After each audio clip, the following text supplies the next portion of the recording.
to the first time we came here. Oh, Paimon remembers! Nahita's consciousness had been trapped by the doctor, but we followed the clues she left behind to help her. So much time has already passed since then, and it seems Sumeru's changing for the better now that Nahita's in charge, right? Paimon just hopes this peace will last a long time, and then Nahita won't have any more new problems to deal with.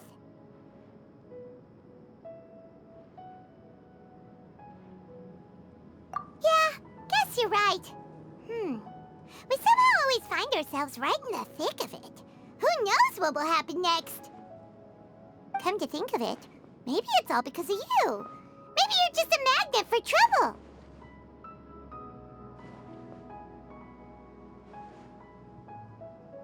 Huh? Me? Before Paimon ran into you, Paimon never ran into any trouble. At most, when she was super tired, Paimon got caught in some strange whirlpool and sucked out into sea. And even then, you fished Paimon out. Anyway, for Nahita's sake, maybe we should think about heading to our next destination for now. Ah, look who it is. Running into you in a place like this? I can see you two still love wandering around. Oh, it's Dehya! Since when are we just wandering around? We're usually taking care of some serious business, even though it may have nothing to do with our journey. But never mind that. What brings you here?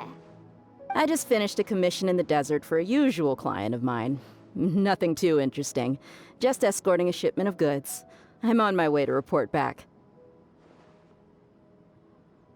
That's when I saw you two all the way over there, chatting away.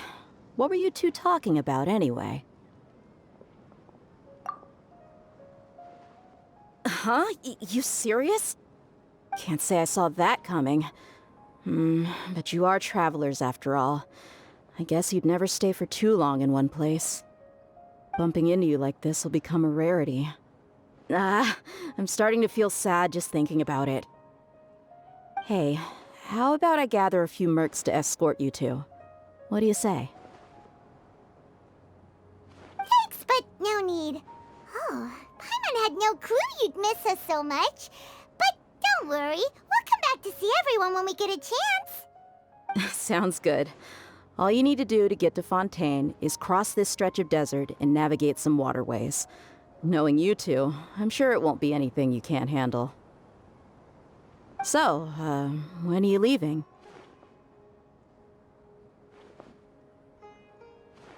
Oh, wait a sec. Paimon just remembered there are still a few dishes in Sumeru that Paimon hasn't tried yet. Now, where's that list Paimon made?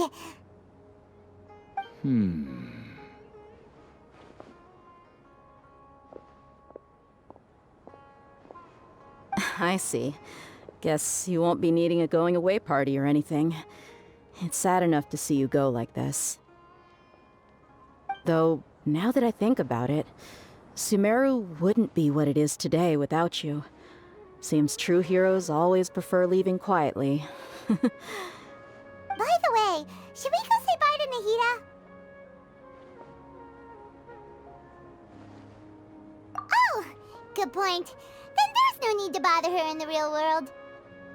Then, I guess this is goodbye for now, Traveler in Paimon. Whether as a client or a friend, you're always welcome to come find me. Goodbye, Dehya. Bye-bye, Sumeru.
passing all that sand and water, we finally made it!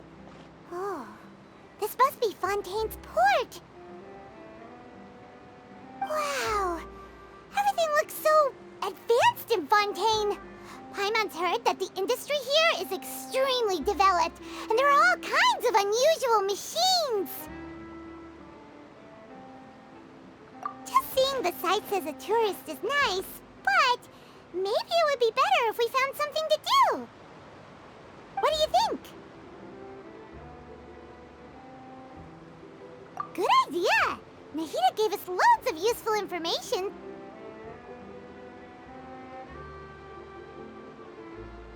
Seeking out the Seven is probably still our best source for information at this point. Yeah, the more we can learn, the better.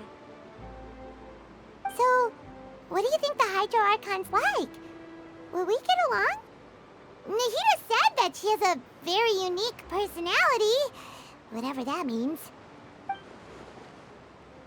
To learn about a nation's god, start with the nation's people. There seems to be some locals talking over there. Let's go see if we can join the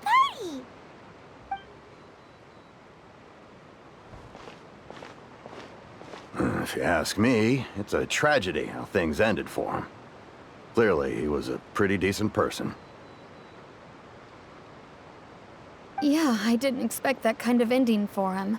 I thought he would at least fight on a little longer for his family. I was expecting a sudden plot twist, but it's a pity that it never happened. Still, his story is quite the tearjerker.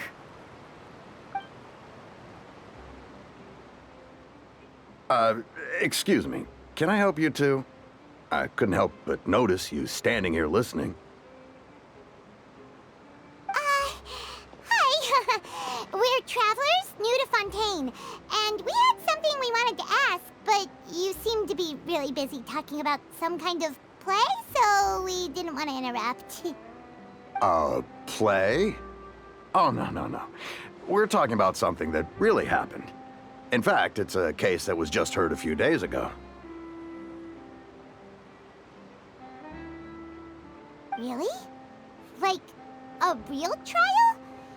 But the way you were talking about it and the words you used just now made it sound like some kind of story. Well, good tales are often based on true stories, aren't they? And what you see in reality may also be someone deliberately putting on an act while harboring ulterior motives. Whether something is true or not simply isn't that important.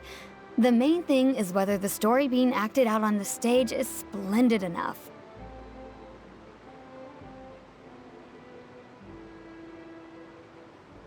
Oh, but it looks like you're not from around here. You probably don't know that the Fontaine Court of Justice is called the Opera Epiclese, or more commonly known as just the Opera House. But, shouldn't court cases be treated a little more seriously than that? Not to question Fontaine's way of doing things. It's just that putting someone on trial is usually a very serious thing. No worries. Other visitors to Fontaine have wondered the same thing. You could say that we just don't want to waste the moving stories behind those cases. And as for your worries about whether the cases are treated with due reverence, we have the absolutely just and honorable Chief Justice Neuvillette, as well as the Oratrice Mecanique d'Analyse Cardinale, a machine created by the Archon. Between the machine and the Chief Justice, false charges and injustice are a thing of the past now.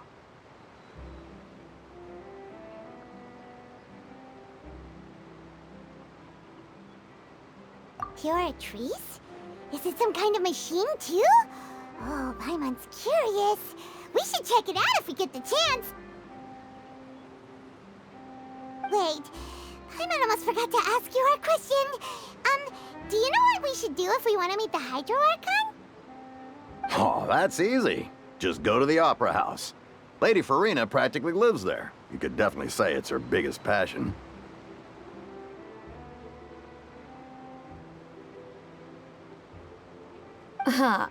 I think what they mean is that they wish to speak with the Archon personally. In that case, I'm afraid it's going to be a tad more difficult. You'll have to make an appointment well in advance, and it'll depend on whether or not she has any time slots available. Huh.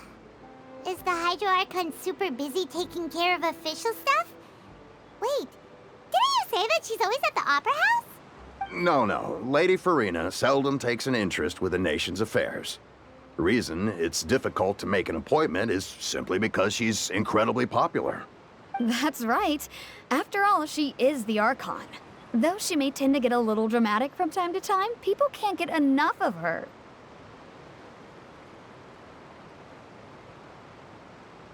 Huh. First time Paimon's ever heard of an Archon being described that way before. Wait! Paimon gets it now!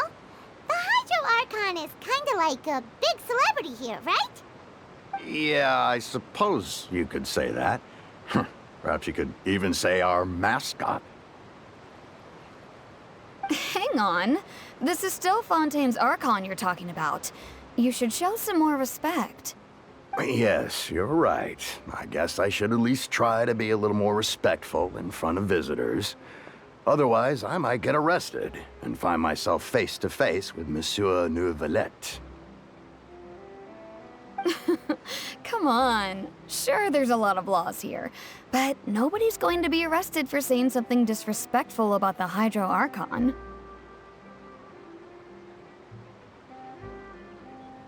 Alright, I think we get it. Thank you! At least we now know that we can find the Hydro Archon at the Opera House. But who knows how long making an appointment will take? Guess we could have a look around the city in the meantime. Hey! What are you looking over there for?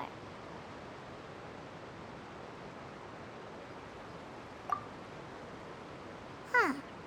Maybe something's the matter. She isn't going to jump into the water, is she? Maybe we better go check on her.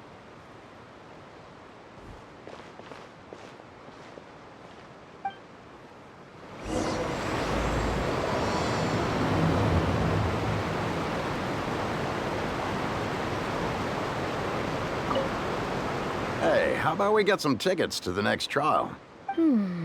I think we'd better wait and see what kind of case it is first.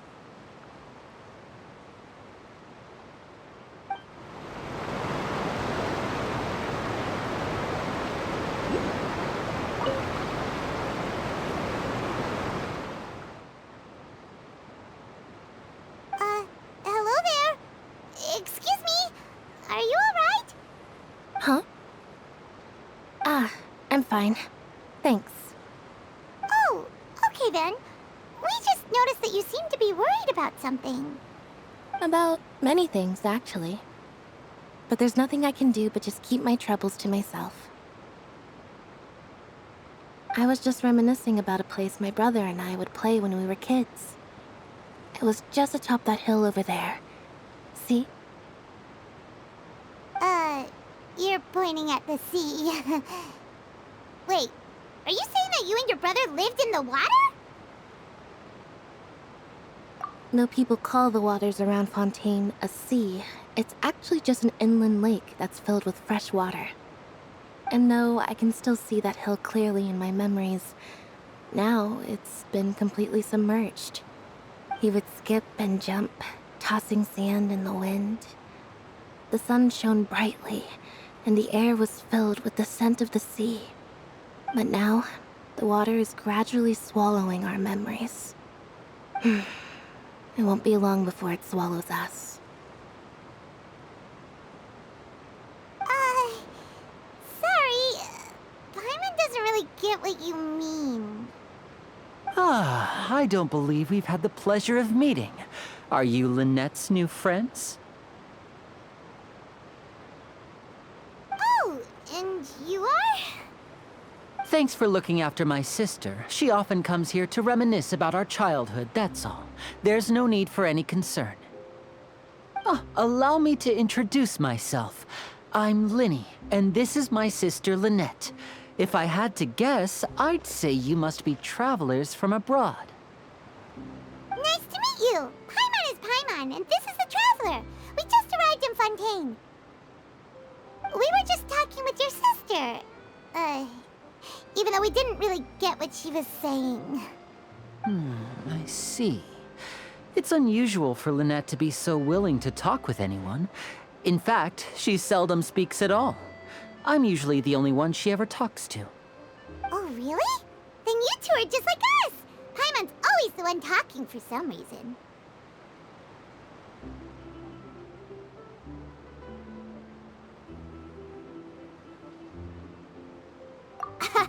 So that's how you think it is? I also think my brother can be too talkative at times. Seems you were right, Paimon. We are quite similar. So, what did Lynette mean just now when she said that the water is engulfing your memories, and that it won't be long before it engulfs you too? Oh, that. It's from a prophecy that's been circulating in Fontaine for some time now. Well, I suppose prophecy isn't exactly the right word, because that implies a certain amount of uncertainty. There's no doubt about what's happening in Fontaine now. Where to begin?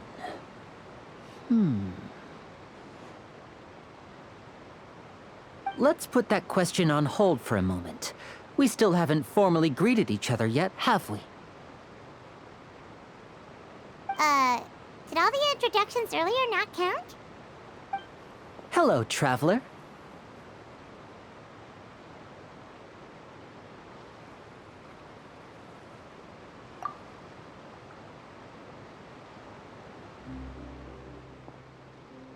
And hello, Paimon. Hey! Why didn't Paimon get a handshake? You're not poking fun at Paimon, are you? Please, don't take offense. Just consider it a sort of etiquette we have here in Fontaine when making new friends. You should remember it. It might prove useful.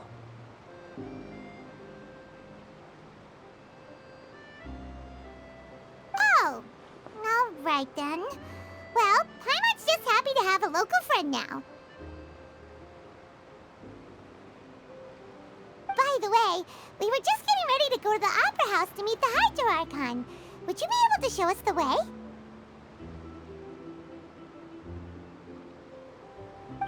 So you're going to see Lady Farina? No problem at all. In fact, I was planning to go to the Opera House later myself. I'll gladly take you once I finish things here. Please, follow me.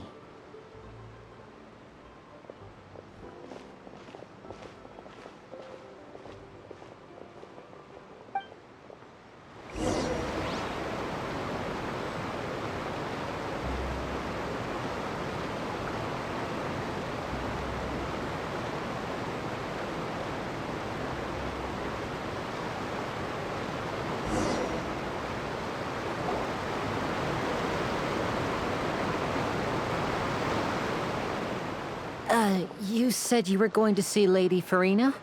Well, it seems Lady Farina has come to see you.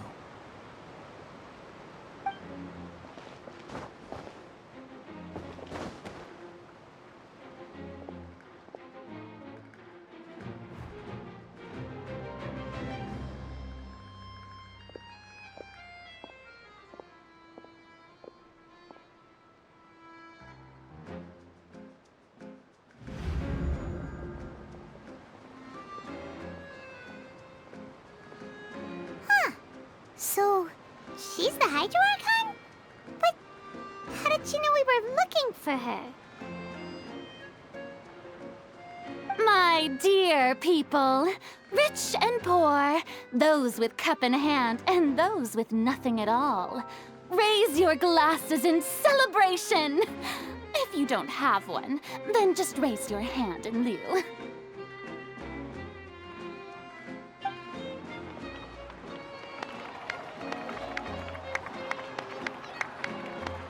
As As you can all see, 2 unfamiliar travelers have arrived in our nation.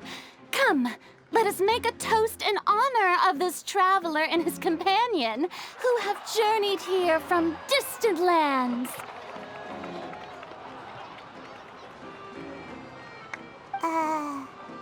Is she talking about us?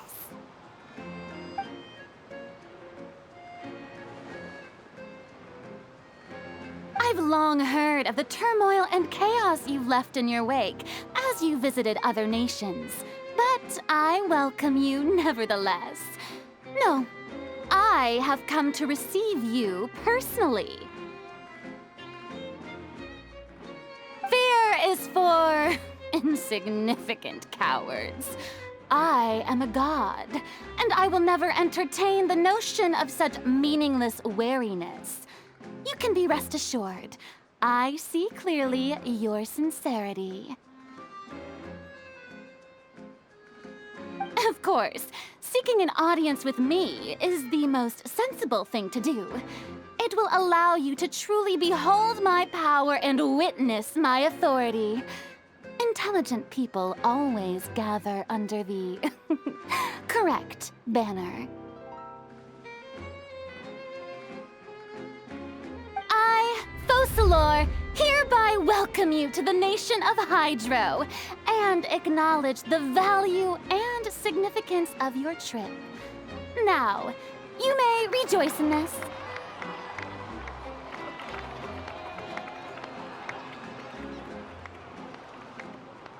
Yeah, Paimon still can't believe it. Feels like we've only been here for a few minutes. But the Hydro Archon's entrance was, how should Paimon describe it? A little over the top? Miss Hydro Archon? How did you know we were coming? I see. As Outlanders, you inevitably lack even some of the most basic understanding. Don't forget that even the gods can be divided into the mediocre and the excellent. I suppose it's only natural for you to be awestruck by my abilities. You had best stop and consider. Do you really have the noble qualities and etiquette necessary to communicate with a god? All it takes is a flick of my finger for me to know everything about you.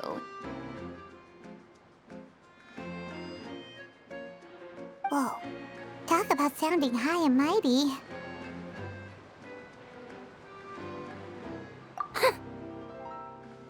Oh, what's with these looks? Perhaps the welcoming ceremony still isn't enough? What else should I say then? Is she waiting for us to start talking? Wow, I didn't expect to see Lady Farina here. What a surprise! Wait, does this mean they're the legendary blonde traveler? How did I not notice before? Hey, what's all the commotion? Oh, is that Lady Farina? Is there some kind of drama going on? Of course. That's the blonde traveler. The one all those stories are about. Lady Farina came here to personally see him. Oh, I bet this is going to be the duel of the century. Ooh, I've got to see this. I knew Lady Farina would never disappoint. Yes, but don't get too excited now.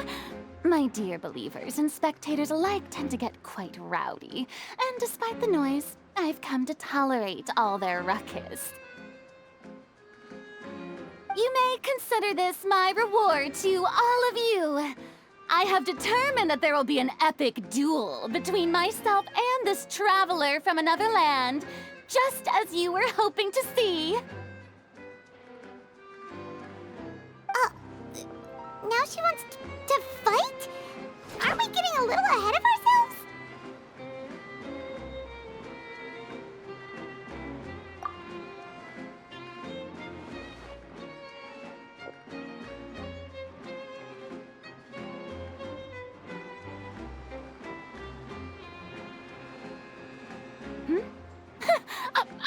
not afraid. Might I remind you that this is a duel against the divine?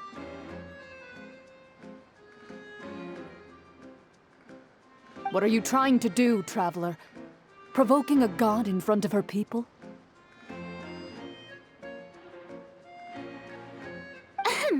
Stand down, Clorend. I admire his bravery. Few have the courage to draw their sword against a god. He is obviously a true warrior.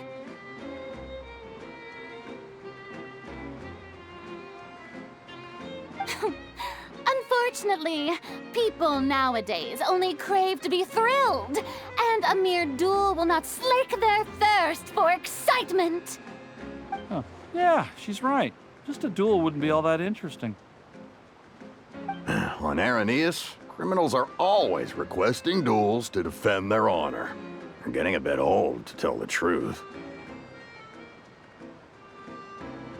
You see. Then, as the god of justice, I shall face this traveler in another kind of duel. A duel in court! Whoa, all right! Now that'll be worth seeing! Right. This is Fontaine, after all. Such a grand opera house, it would be a pity not to use it. Why do you care so much about the crowd's reactions? Seems you've spent a little too much time in the opera house. Besides, how exactly do you plan to have a duel in court? You mean you're going to put us on trial?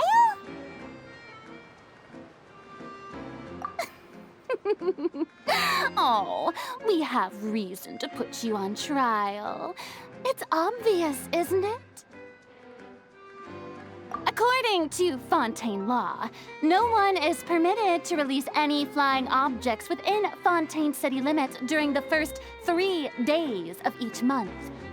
You are clearly guilty of violating this law, no?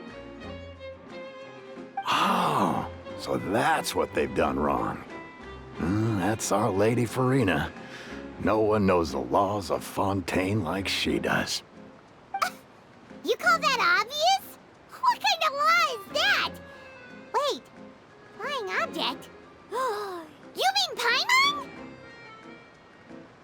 Precisely! Now, if you two have no objections, then in the name of the Hydro Archon, I order your arrest. My apologies, Lady Farina. I don't mean to spoil the fun, but if you would allow me to interject, I don't think that Paimon here meets the definition of a flying object. You tell her, Linny! Finally someone who's not crazy. How could anyone call Paimon a flying object? Ah, great magician Linny, my beloved citizen. I'll permit you to object, but how exactly do you plan to prove your claim? As a magician who just rained on your parade, I naturally should shoulder the responsibility of saving the show. So, with such an audience gathered here, allow me to perform a trick for everyone.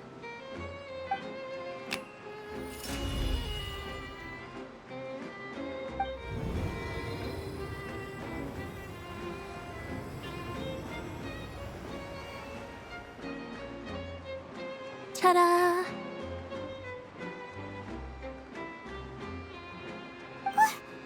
What's that on Paimon's back?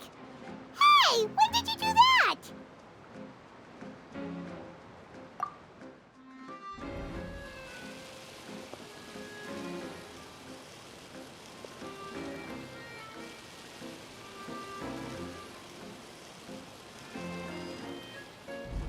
There. As you can all clearly see, Paimon should be classified as, well, something like a balloon. This rope has been in the traveler's hand all along. It was just that no one could see it before. Huh? You call that magic? You've got to be joking. I thought it was pretty good. Nice one. Huh. I'm not sure what to think. It seems Lady Farina's charges no longer hold water.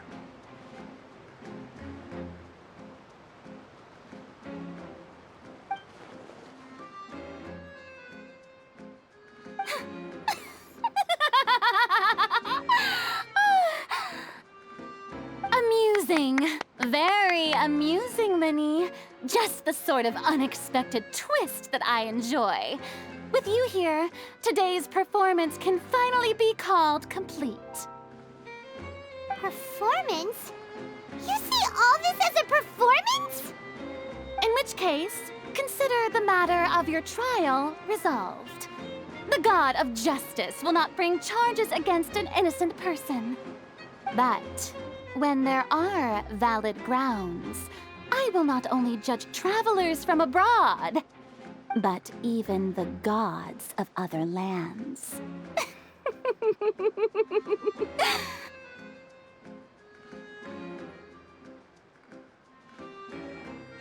I look forward to seeing your upcoming performance at the Opera House, Mr. Linny and Miss Lynette.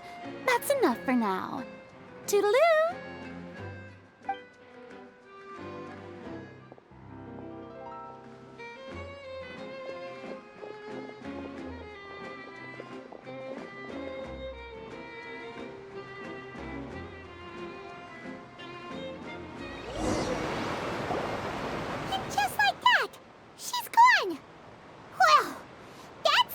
Unpredictable Archon Paimon's ever seen. You never even had a chance to ask her anything.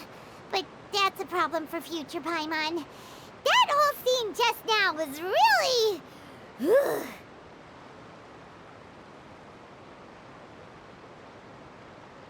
Don't mention it. I just happened to remember that there was such a law, so I did a little preparation, just in case. I didn't think it would actually come in handy. So, now do you see what kind of god Lady Farina is? She can be a bit confusing at times, but she is still amenable to reason.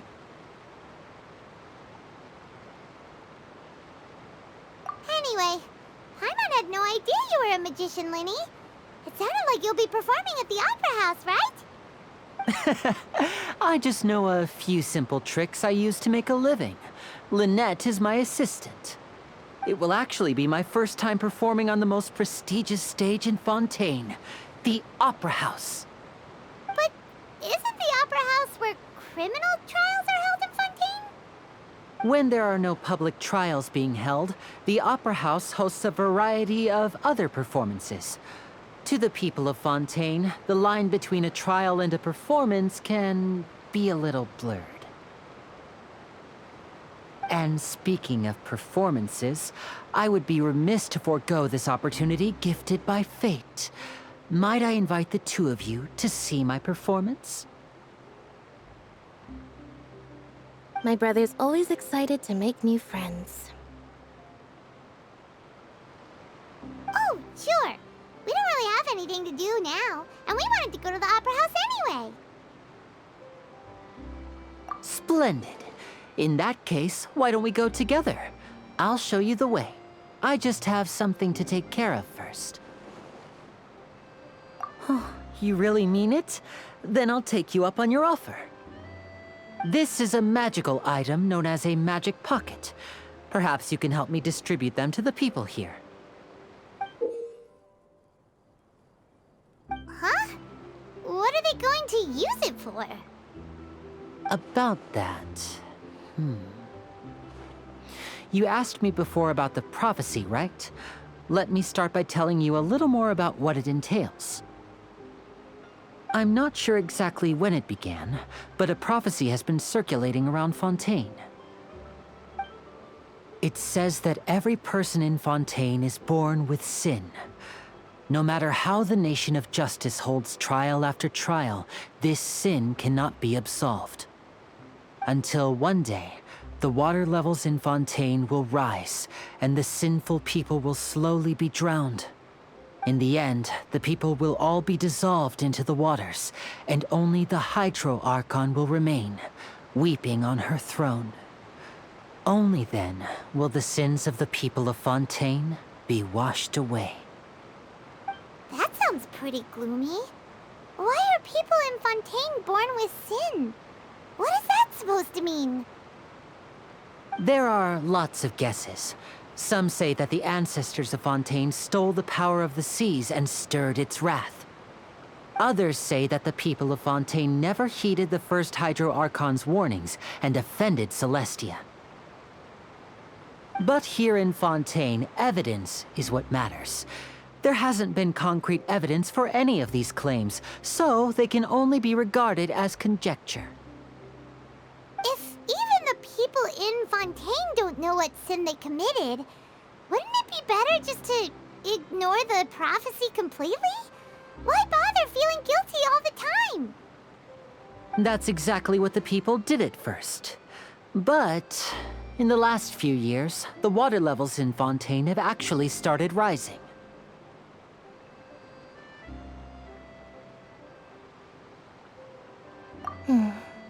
Many places have already been completely submerged, and now lie beneath the sea. Many people carry on with their lives as before and shrug it off as a natural phenomenon. But my family and I think that the people of Fontaine shouldn't ignore the possibility, which would end up sentencing them to death. We hope that at least the people who reside near the waterfront can move away before it's too late. So, we've started distributing magic pockets to them. As a magical item, these magic pockets have astonishing capacity. I'm sure they will come in handy when people are moving their belongings. Oh, Paimon gets it! It's like preparing for a rainy day! But this is more than a bit of rain.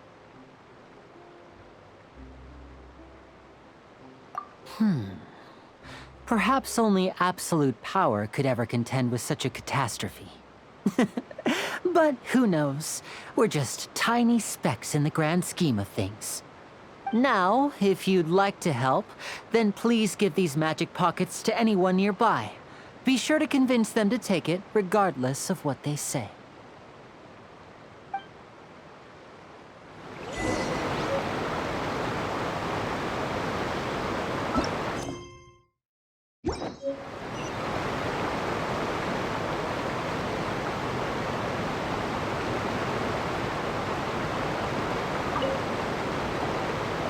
So you're the blonde traveler that everyone's been talking about.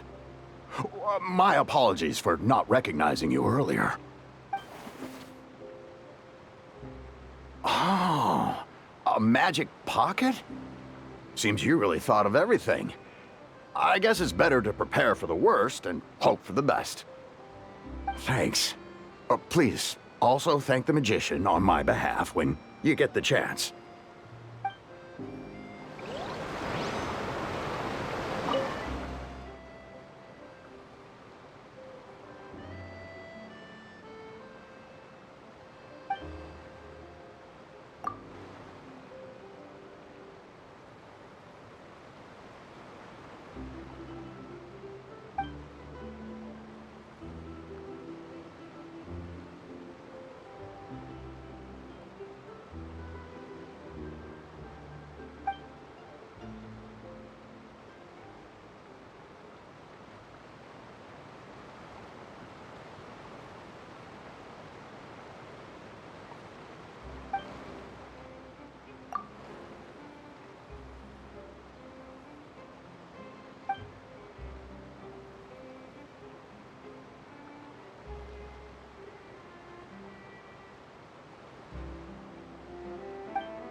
What's this? Ah, so you also believe in the prophecy. Keep it. I won't have any use for it. What? You mean you don't believe in the prophecy? No, I believe in the prophecy. But I also believe in another story. The story says that people once lived in the ocean. They were one with the ocean and couldn't live apart from it. But as time wore on, people desired to live on land and developed blood vessels, encapsulating the sea within their bodies. Thus could people set foot on land. So, if you ask me, when the water rises and takes us all, it'll be like we're going home. Oh, we hadn't heard that one before. But people can't live underwater. They'll die. You should probably still take it. All right, I'll take it. I guess I just feel that being dissolved into the water doesn't necessarily mean death.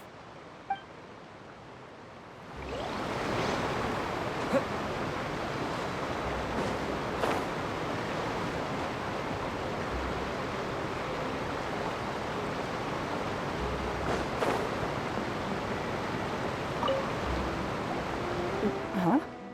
I don't want that thing. Way I see it, if the prophecy's true, it's still gonna be a long time before the water can cover everything. Life is all about living in the moment. What use is there in worrying about the future all the time? We'll cross that bridge when we get to it. You should still take it. You never know when it'll come in handy. Oh, all right, fine. Thanks. It's just that if I start moving, that means I've already given up on the life I have now. I'd really rather not.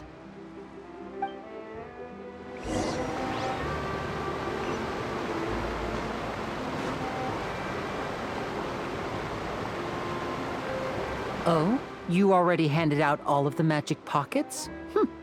That was fast. So, what did people have to say? I bet you heard some, interesting opinions. Yes, but that will change once disaster strikes. I know they'll change their minds, so it's only right to help them prepare. Is there anything else you need to do before we leave? Yes, one last thing. I have the magic pockets made by a workshop in the court of Fontaine. Since we're out and about, I was thinking about bringing him some more materials. So, you want to collect materials? Just tell us what the materials look like and we'll help. Many hands make light work. Oh, that would be much appreciated. We'll need some Romaritime flowers. I remember seeing them near the waterfront on the east side of the harbor.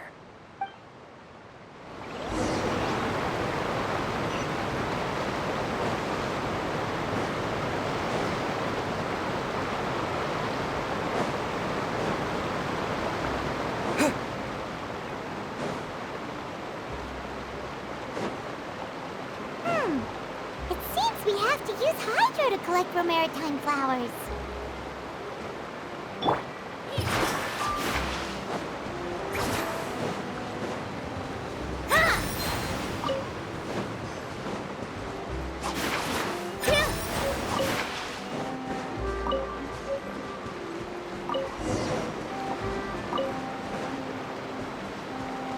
Positions.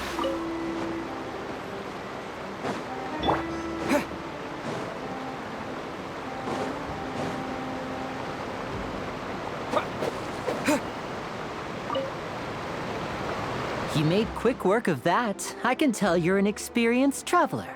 I've also finished collecting a few here. Maybe next time you'll feel like helping too, Lynette. No way.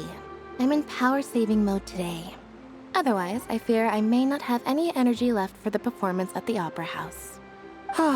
Fine. Though the performance is still a long way off. Now that we're finished here, we should get ready to head back to the Court of Fontaine. So, we're going to the Court of Fontaine before we head to the Opera House?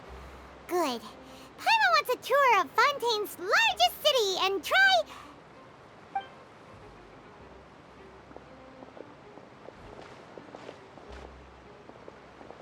Wait, shh. Have you noticed that person over there? The young girl. Huh? What's wrong with her?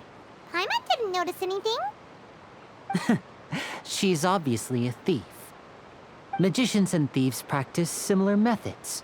We divert attention, and a distracted audience is one that won't discover what you're really doing. Watch her movements carefully.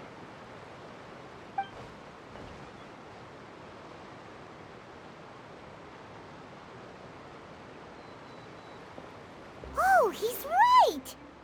Shh, keep your voice down. We need to think of a way to catch her, but it seems she's very alert. Perhaps we should split up. You two can ride the lift over there and wait up top. I bet that'll be her escape route if she tries to run. All right, let's go.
This is the spot where Linny wanted us to wait.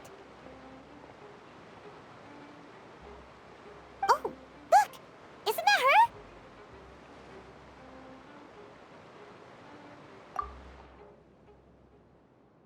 Oh no! Did she notice us? She started running the other direction! What should we do? Should we chase her?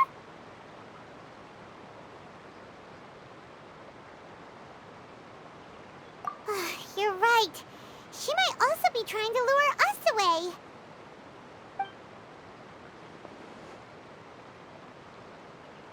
Nothing's happened for a while now. Paimon wonders if Linny caught the thief. Yeah, let's go.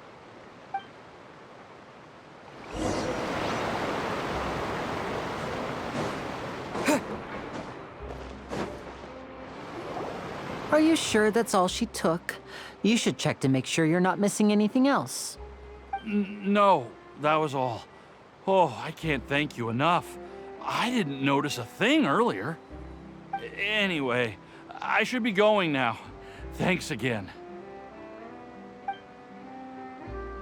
Oh, were you returning what the thief had stolen? That's right. Pity I wasn't able to catch her. She distracted me by dropping the thing she stole on the ground. By the time I looked back, she was already gone. I saw the general direction she went, but Linny twisted his ankle, and I needed to make sure he was okay. Oh, did you get hurt, Linny? I'll be all right. It's just a twisted ankle, that's all. In fact, it's feeling better already. If you want to play at being a hero, at least try not to get hurt doing it. Imagine what would happen if you managed to derail our performance as a result. You're right, you're right. Sorry, Lynette. I have to admit that the thief was even more skilled than I had anticipated. But at least we were able to get the stolen items back, so it wasn't a complete failure. What a slippery little thief. Guess things turned out all right in the end, though. Linny's initiative paid off. All right, let's put this little detour behind us. We should go to the court of Fontaine now.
Windblade! Scatter! Ha! Go! Water jet!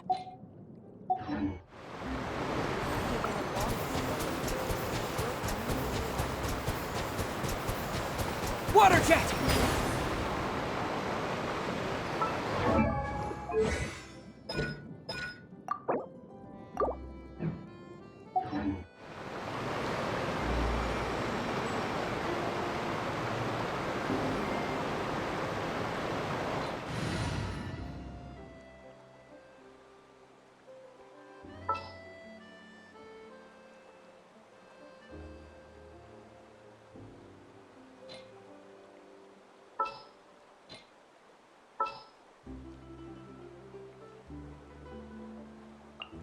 I've been waiting for you for ages.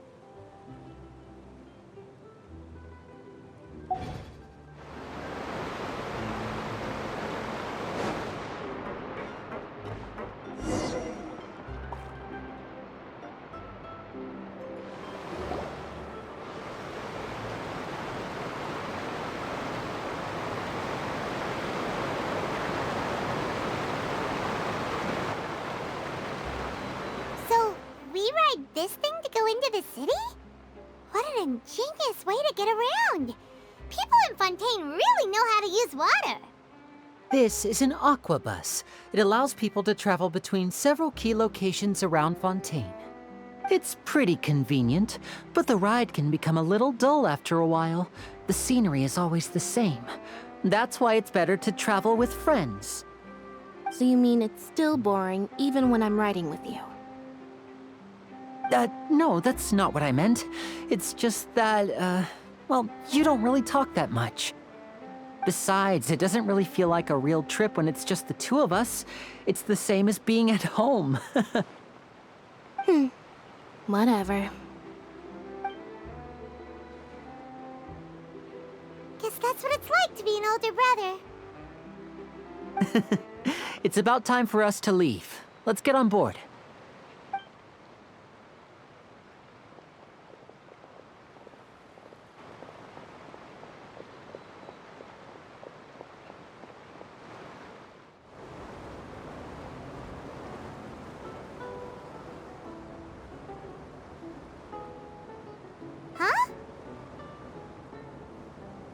What?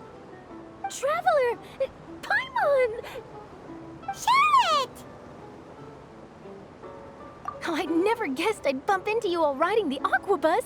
In the story of my life, this is big news. What are you doing in Fontaine? I didn't hear anything about you paying us a visit. Yeah, it's quite the coincidence. But as travelers, we're always on the move. It's not surprising that nobody knew we were coming. Though we still have no idea how the Hydro Archon knew about us.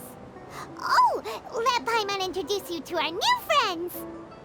Oh, no need for introductions, Paimon. I would recognize the great magician Linny and his assistant Lynette anywhere. I wouldn't be much of a reporter if I didn't know who they were. It's a pleasure to meet you. I'm Charlotte, a reporter for the Steambird. Nice to meet you. From the Steambird, huh? We've often relied on your paper to promote our performances. It's an honor to meet you. Now that everyone knows each other, Fontaine suddenly doesn't feel like such an unfamiliar place. So, what have you been up to lately, Charlotte? Any big news? Not too much. When there isn't any breaking news, I mainly cover the trials at the Opera House. You can still manage to keep readers' attention as long as you tell things from a clever enough angle, even if it's the same old topics. For example, reporting on how a scammer once deceived vulnerable girls into relationships, or how a financial criminal was once so poor that they ate a single piece of bread for 5 days.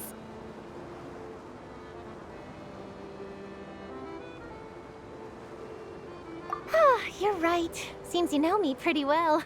What I'm really after is exclusive, sensational news pieces that could shake the country. These smaller stories are a waste of my talents. Oh, I just remembered. I've been following a case lately. Well, a series of cases, actually. You mean the serial disappearances of young women case? That's right! These stories are the talk of the town right now, and it's probably the most mysterious case we've ever seen. If I'm the first with a draft ready to publish when the case is finally cracked, and it's the headline story in the Steambird, oh, when that happens, I bet all the other reporters will shed tears of envy. I've already gathered all kinds of materials. I just can't wait for the truth to be revealed. So, what is the serial disappearances of young women case? You mean the culprit hasn't been found? That's right. The first missing girl case happened almost 20 years ago. And ever since, after a period of time, another girl disappears. What the cases have in common is that the girls are all of a similar age, and that they've all vanished without a trace. But the scariest part is that to this day, none of the girls have ever been found. Many suspects have been arrested over the years in connection with this case, but shortly after each arrest, another disappearance would always happen.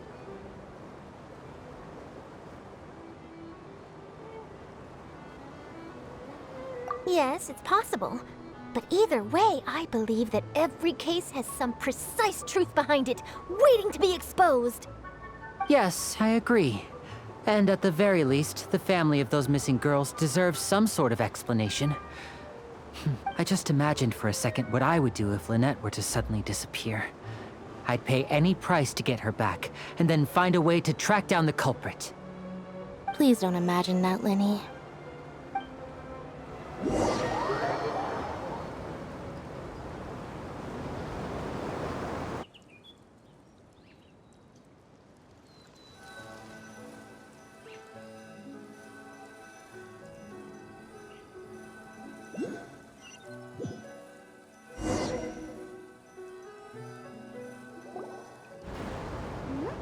Hey, we're almost there! Look!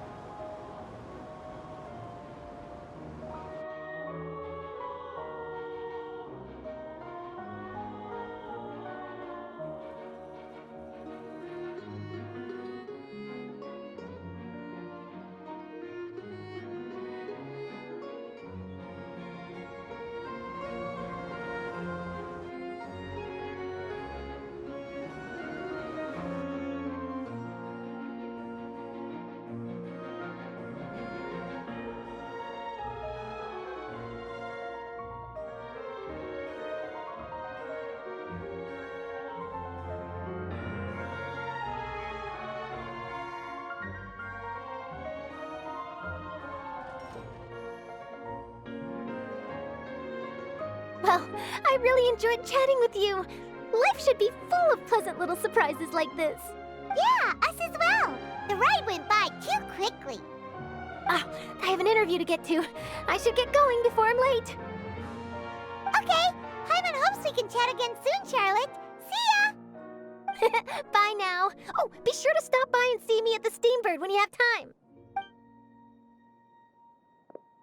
What a tough job. Always running around and interviewing everyone. Well, where should we go now? If you don't mind, how about we stop by my home first? Besides, I still have all the materials we collected. Sure, we wouldn't mind at all. This city is so huge, Paimon wouldn't know where to start anyway.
This is our current abode.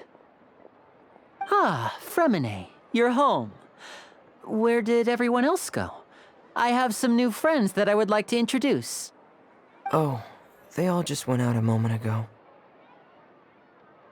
I see. Everyone is getting busier now that Father will be returning soon. I suppose that can't be helped. Allow me to introduce you to my little brother, Fremine. He is a phenomenal diver. Hello. Nice to meet you. Paimon is Paimon, and this is the Traveler. Oh, you sound very proud to have a diver as a brother, Linny. Linny, could you come here for a moment? What is it, Fremine? Do you have something to tell me?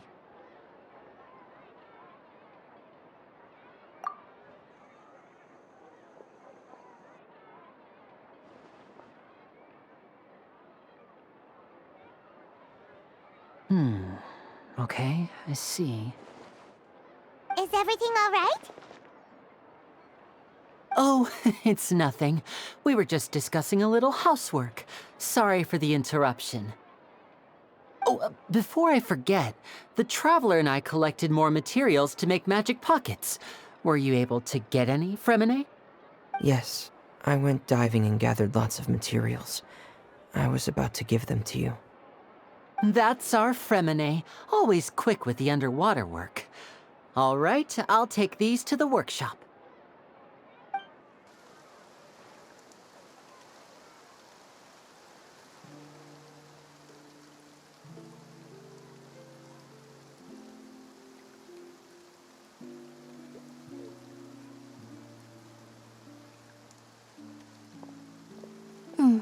Looks like rain. Oh, you're right. But wasn't it clear and sunny just a moment ago? Fontaine's weather sure is weird. I'm afraid that's just how it is here. It often rains on days where there are trials being held in the Opera House, but don't worry, it'll clear up soon enough. What's wrong, Fremine? There's a legend about the rain that I tend to believe. It's said that a dragon of water once resided in Fontaine. Though we don't know where the dragon went, every time it weeps, the skies will cloud up and pour out rain. When I was a child, my mother told me that if I wanted to go outside and play, I should yell toward the sky at the top of my lungs. Hydro Dragon! Hydro Dragon! Don't cry! If it's an elemental dragon, then having the power to make it rain wouldn't be very unusual. Let Paimon try something. Hydro Dragon, don't cry!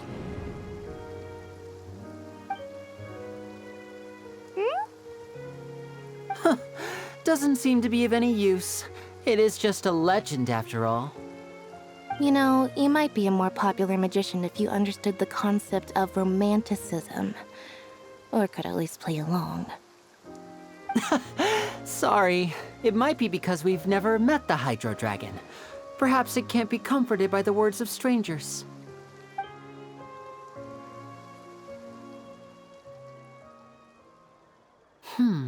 It rained for longer than I suspected. Oh, it's already getting late. Was there something you needed to do, Linny? Yeah, some preparations for the show at the Opera House. I need to find a way to catch the last aqua bus of the day. On the day of the performance, just ride the aqua bus to the island of Araneus. I'll have Lynette meet you at the fountain in front of the Opera House.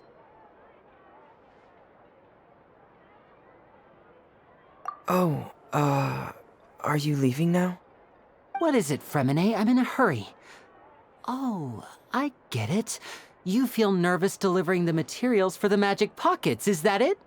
Perhaps we could trouble the Traveler to help us take these materials to the Beaumont workshop and deliver them to the owner there? I'm afraid that Fremine can be quite introverted, and the boss there tends to be pretty talkative. Fremine has always been a little afraid of her. No trouble at all! Don't worry, we're on the case! Sorry for the inconvenience. I'm quite useless when it comes to such tasks. I'll think of a way to make it up to you. Oh, no need. This will be a walk in the park for us.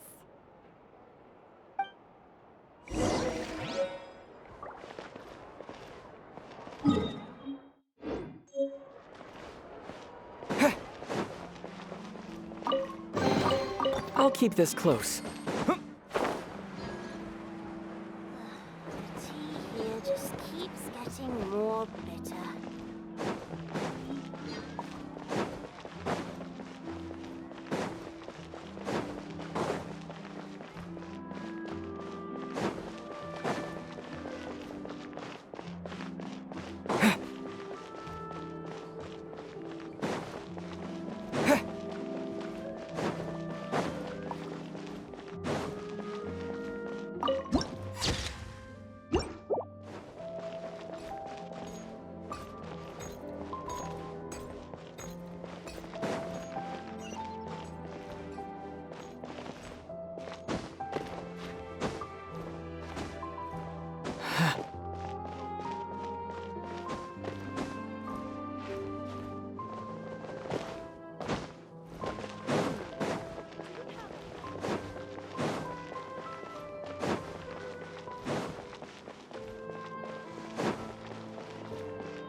Chivalry will never die.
Hello?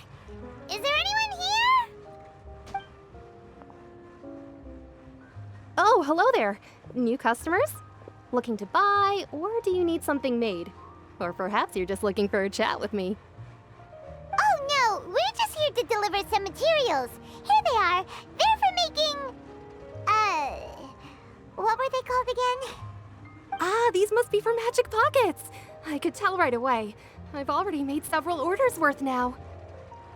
No need. They've already prepaid several batches worth. When they told me what they'd be using them for, I even offered them a discount. But they insisted on paying the full amount, saying that I had a business to run.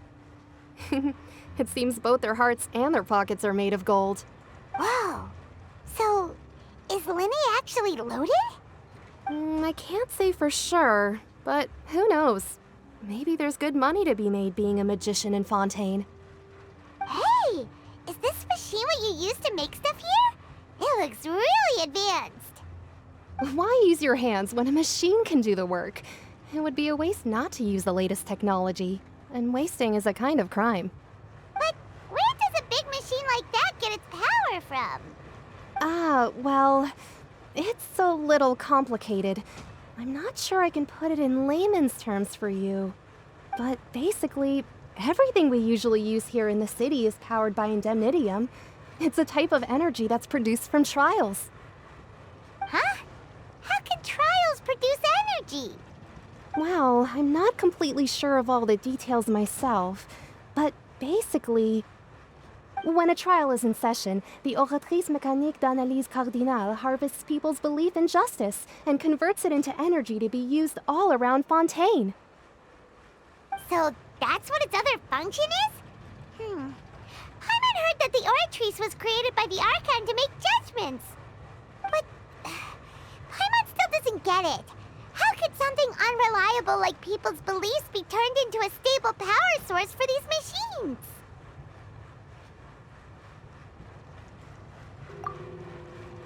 Oh, yeah! So that means the Hydro Archon relies on the machine to take the energy created by belief and turn it into power for all of Fontaine, right? Even though I've never heard anyone really put it that way before, it sounds like it makes sense. Besides indemnitium, we have another type of energy called pneumosia. It isn't produced by the power of the Archon, but it is unstable by nature. Even now, it still cannot be widely used by civilians. I thought I'd find you hard at work, but here you are chatting the day away.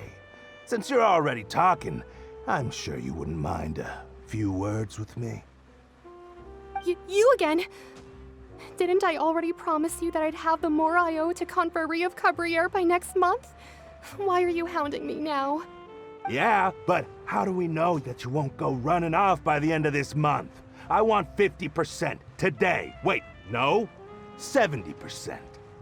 Huh? You... Seems business isn't so great for the workshop. We've already finished our job and delivered the materials. Maybe now's a good time to leave? Hey, hold on! Before you go around trying to collect payments, why don't you settle your own debts first? If Confrérie of Cabriere wants to poach clients from Northland Bank, that's fine. But I'm afraid you still owe the bank a hefty sum of mora. So why don't we work things out between us first, before you get back to your little conversation here? You're from Northland Bank. But we said we'll pay everything we owe next month. Why are you hounding me now? Traveler, Paimon! I didn't think I'd run into you here in Fontaine. What are the chances? We're surprised to see you too! What are you doing here in Fontaine? You didn't want to stay in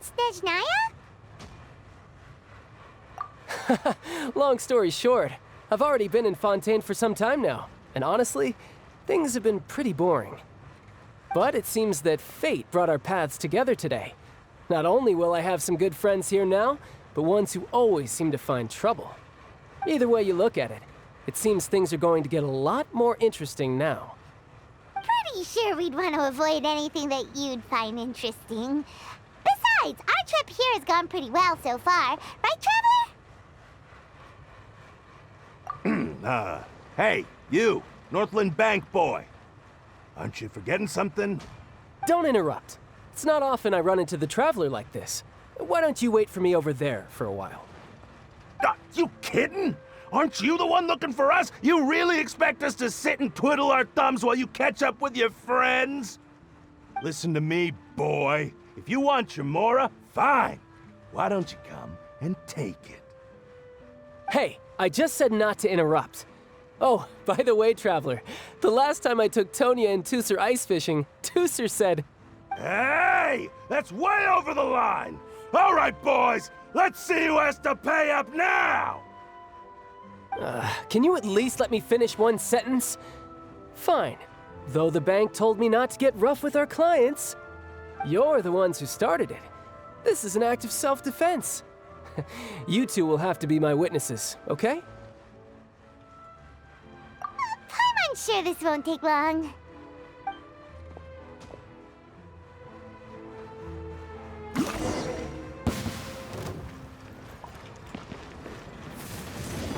Brace yourself. This is gonna hurt.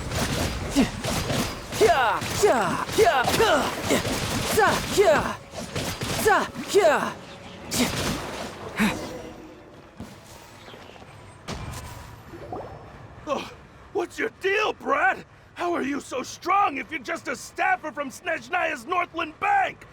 Wait, don't tell me you're... Oh, now you notice. It's a little late, don't you think? Just make sure you understand that you don't mess with Northland Bank. Got it?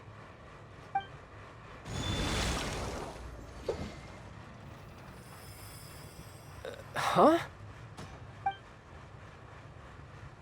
Now's my chance!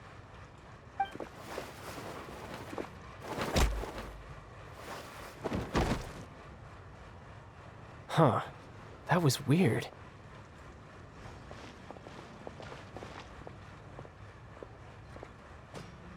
I'm not sure. It's as if I suddenly lost control of my hydro powers when I needed them. Maybe there's something wrong with my vision? Strange. How could that happen?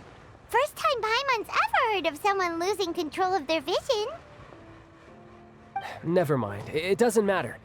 If I want to stay sharp, I shouldn't be relying too much on my vision anyway. Besides, I always have my delusion in case I need it.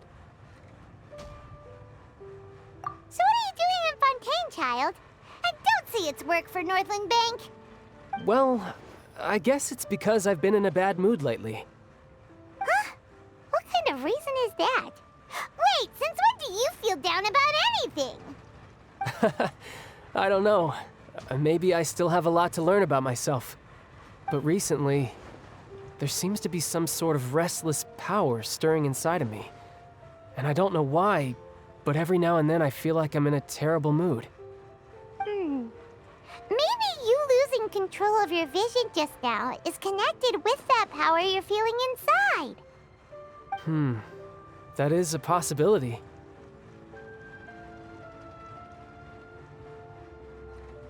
I can't remember if I ever mentioned it before, but when I was 14, I fell into some unknown abyss.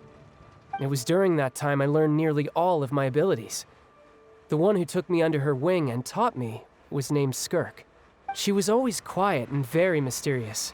Nobody knew where she came from or what she had been through, and she was always very strict when teaching me combat techniques. One time, I asked her why she was willing to take me on as an apprentice. From what I could make of her answer, it was because I had awakened it, and traces of it remained on me. She said that all my combat training would be useful in the future. But what is it? What did you awaken? She never explained that, but my guess is that it's related to a dream I saw when I had just fallen into that abyss. In my dream, I was in the deepest depths of the sea, and the boundless seabed was all around me. But in front of me appeared a whale that was so massive, I felt like I couldn't breathe. A whale? Oh, that sounds familiar! When we fought against you before, you summoned a huge whale that seemed to leap at us. Is that the one? That's just an abstract form of a whale that I create using my elemental powers. It takes that shape because the scene I dreamt of the whale has always been stuck in my mind. I'll never forget it. So you used the whale as inspiration for one of your moves? Huh. Seems a little twisted to Paimon.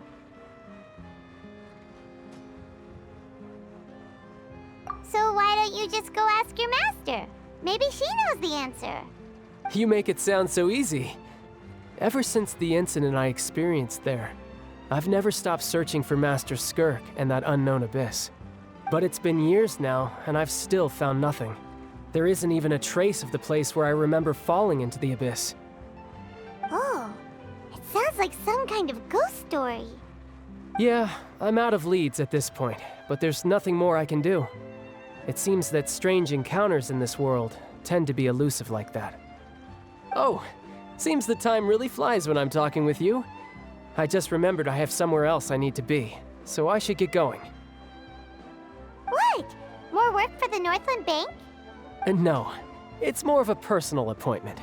Lately, I've been sparring with some of Fontaine's official champion duelists whenever I'm feeling bored. Official champion duelists? You mean it's their job to duel? Yep.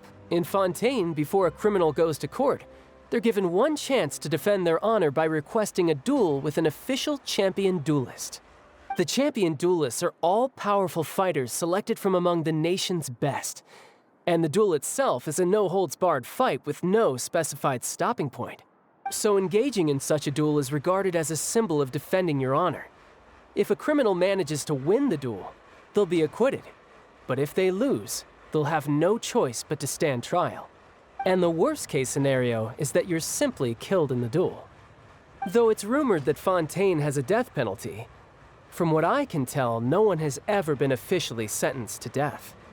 So really, the only people who opt to duel are those who have suffered a grave injustice in being accused, or those who greatly value their honor. Otherwise, why gamble with your life? So, do many people actually get out of their trials by winning the duel? Apparently, it's exceedingly rare for anyone to actually win. Fontaine probably enacted this system as a way to show that the nation respects the honor of its citizens. Besides, none of the champion duelists are to be trifled with, which is exactly why I was itching to face them as soon as I got to Fontaine.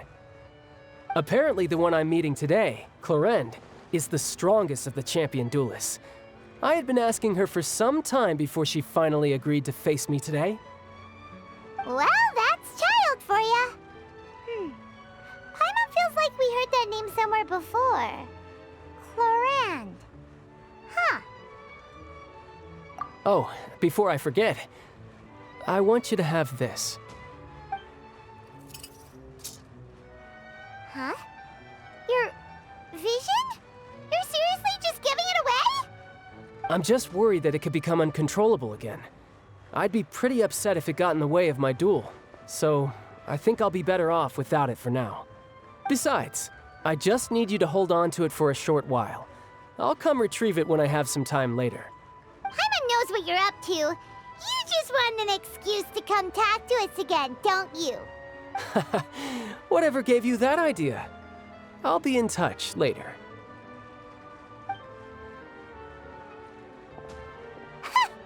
That sneaky guy. He said he's been feeling down lately, but he seemed the same as ever to Paimon. Well, since we don't have much to do for now, we might as well walk around and see the city before Lenny's performance.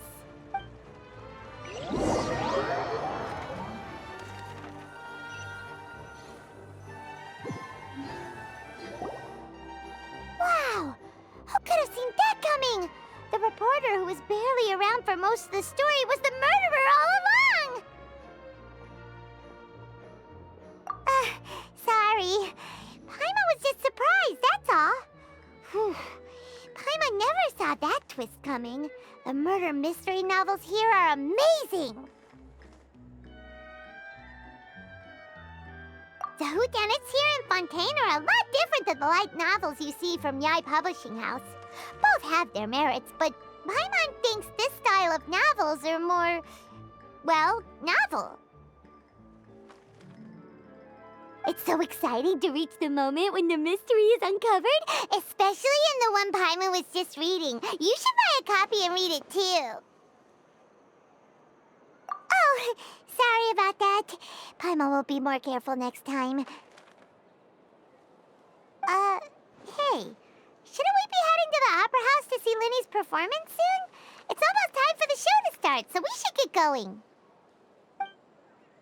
Lenny said that the Opera House is on Araneas, so let's go ride the Aquabus!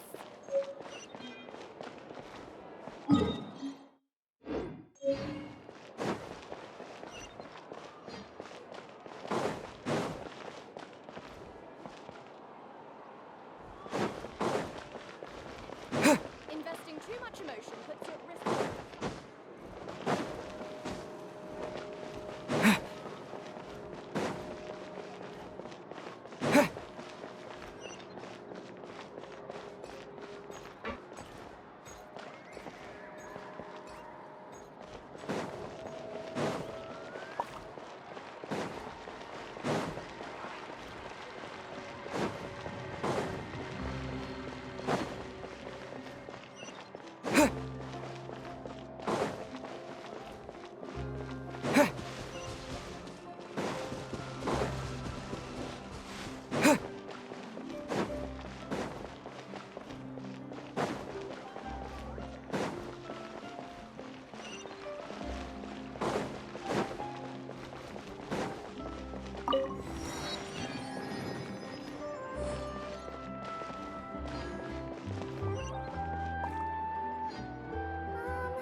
banker next time?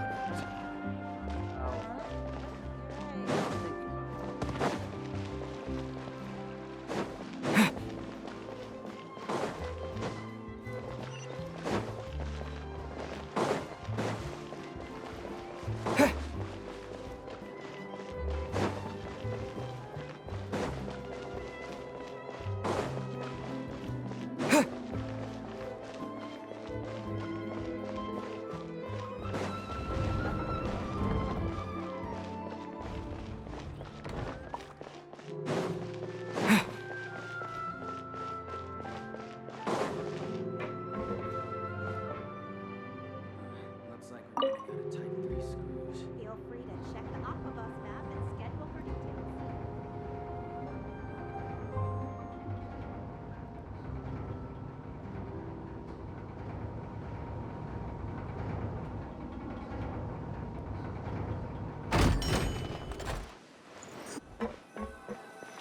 Welcome to the court of Fontaine. Please watch your steps.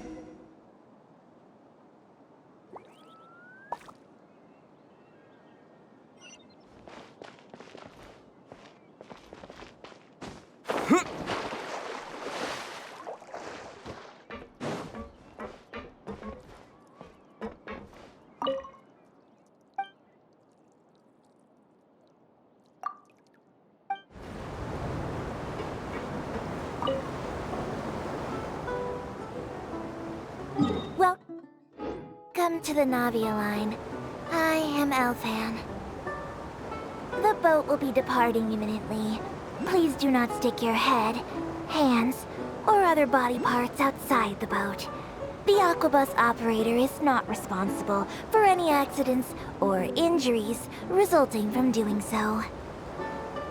Also, please remember to buy the Steambird, though I don't read it myself. The destination of the current tour is Erinias.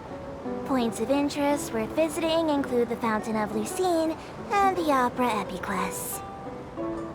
If you look to the left in the direction we are currently traveling, you will see the famous Fontaine Research Institute up in the sky. An experiment gone wrong turned new sightseeing opportunity. Human ingenuity truly is a wondrous thing.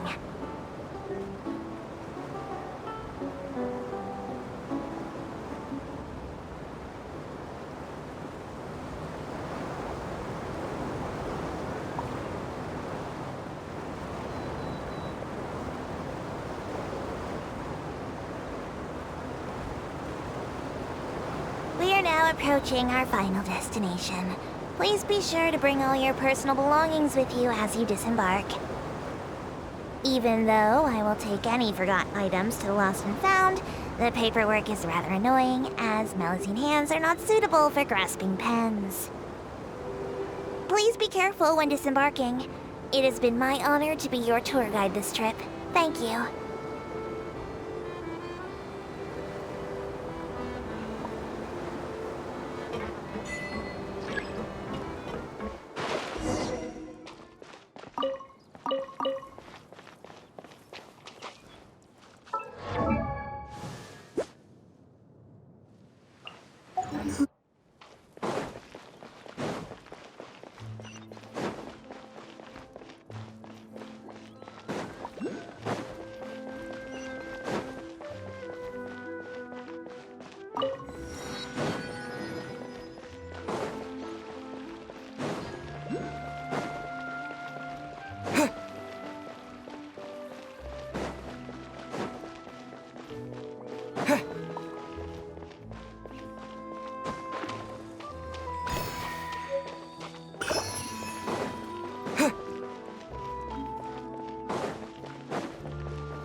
the hyper-emotional element you're adding is just, Whoa! Now this is fancy! The Opera Epiclese. What a place to hold a performance! No wonder Linny and Lynette were looking forward to it. Huh. Looks like there's a lot of people standing around the fountain up ahead. Oh, Archon, please bless us with a bright and healthy child. We pray. I don't know why you always feel the need to ask so much. I'll be happy as long as our child is healthy and lives a peaceful life. I guess if they're our kid, then there's no doubt they'll turn out smart. Maybe this is one of the customs in Fontaine. There sure are a lot of couples here. Vache.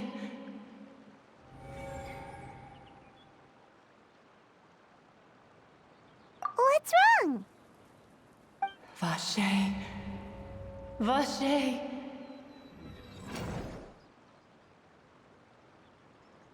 No, Paimon didn't say anything.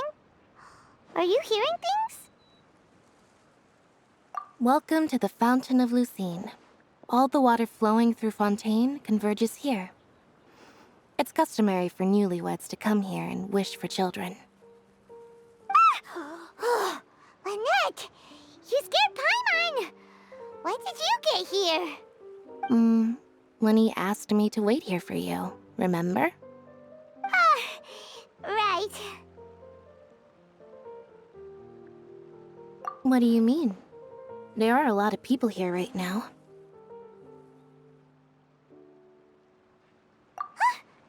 Hey, you're not trying to scare Paimon, are you? Besides, it's the middle of the day. It's not the time for eerie things. I see.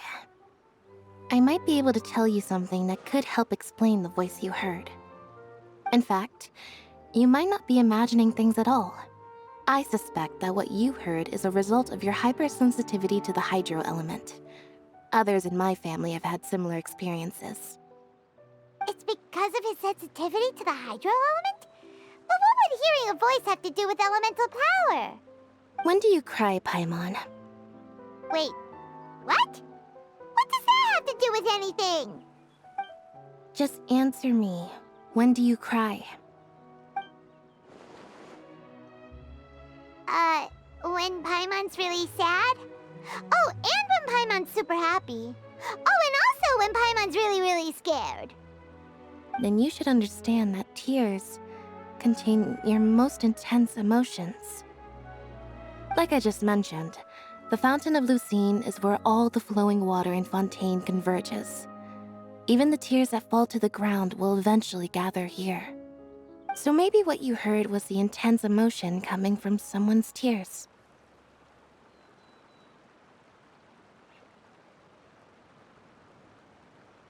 So, what did the voice say? If you were hearing their emotions, then Paimon wonders what happened to them. Rather than worrying about them, we should worry about my brother first. Don't let that calm look of his fool you. He tends to get pretty nervous just before a performance. So chatting with Linny might help him relax a little before he goes on stage. Oh, right. That makes sense. Let's go in and see Linny.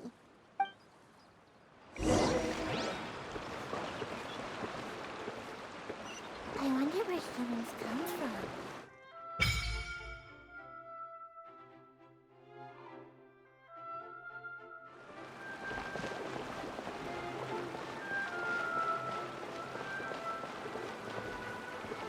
Who else deserves to take the stage more than Lady Farina?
Welcome to the Opera Epiclese.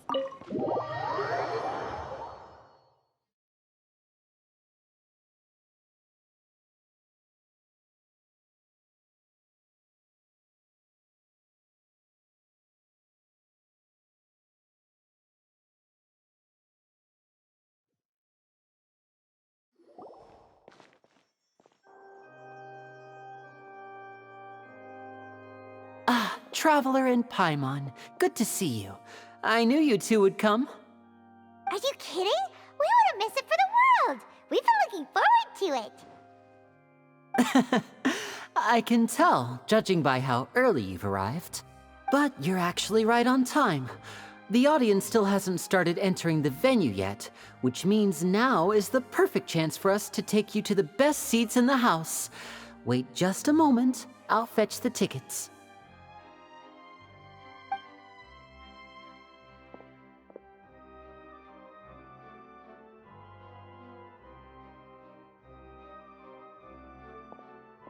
The Opera House has assigned seating, so you always have to make reservations. I've already reserved your seats, and here are your tickets. Ooh, front row seats! Thanks, Linny! Don't mention it. There's no need to keep thanking me. Hey, Linny! Could you come over here and take a look at this? Oh, I'll be right there. Seems there's an issue with the stage props over there. That's Cal, my assistant, calling me. I'll go lend him a hand. Yeah, we'll just go to our seats. You go ahead, Linny.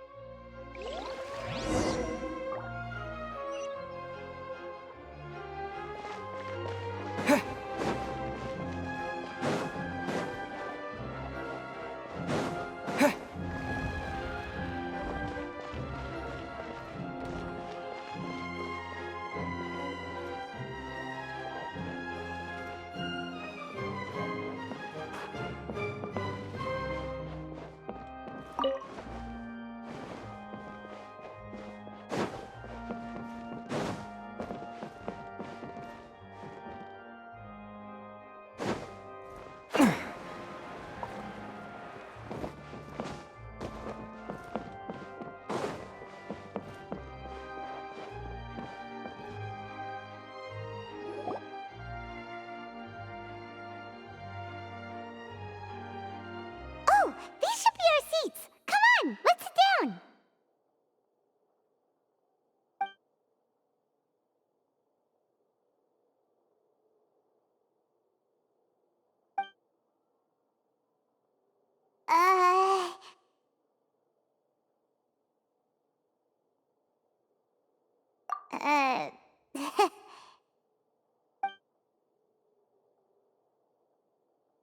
Hey, Traveler.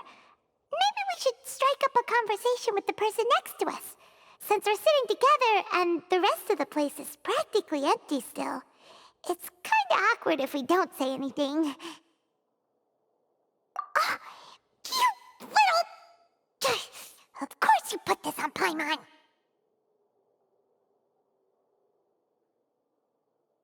Excuse me, I did not realize you felt awkward.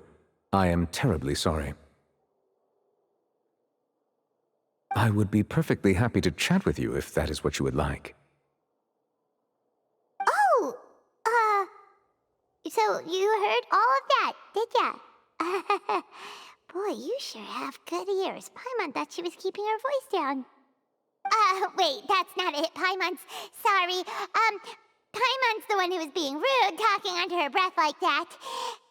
So, let's talk, but, what should we talk about? Oh, Paimon's got it. You're also here early and sitting in the front.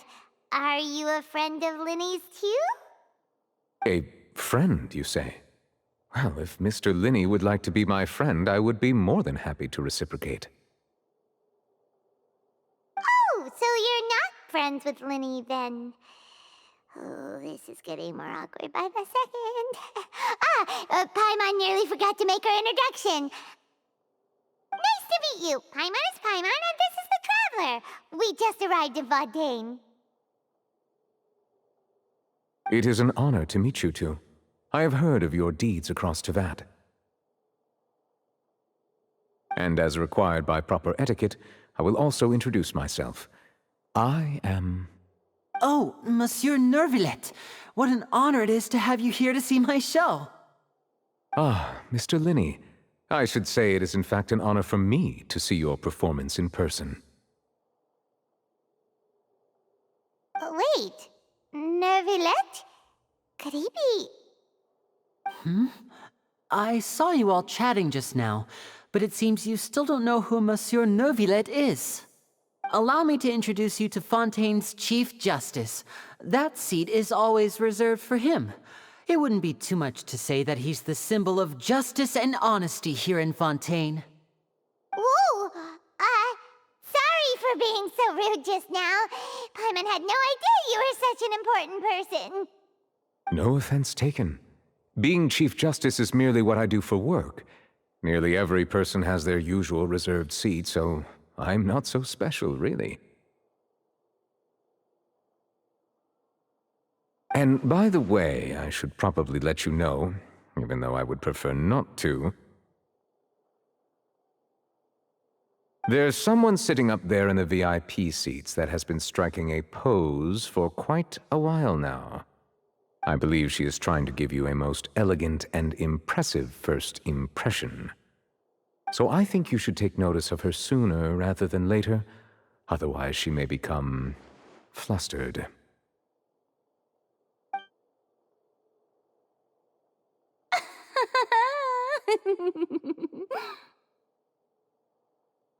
Huh? Oh, it's Farina, the Hydro Archon. Huh. She sure has a smug and satisfied look on her face. Guess she has no idea that you saw right through her act. Very good. That is for the best. No need to pay her any more attention. We may now enjoy the show. Huh? So is this what things are like between the Chief Justice and the Hydro Archon? All right, please wait just a moment longer. I've pretty much finished my preparations, and the performance will start as soon as the audience has made their way to their seats. Yay! The show's finally about to start! Paimon can hardly wait! Paimon's never seen a real live magic show before!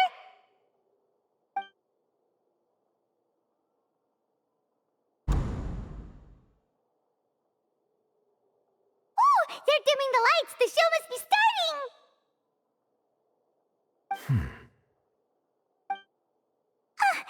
Sorry.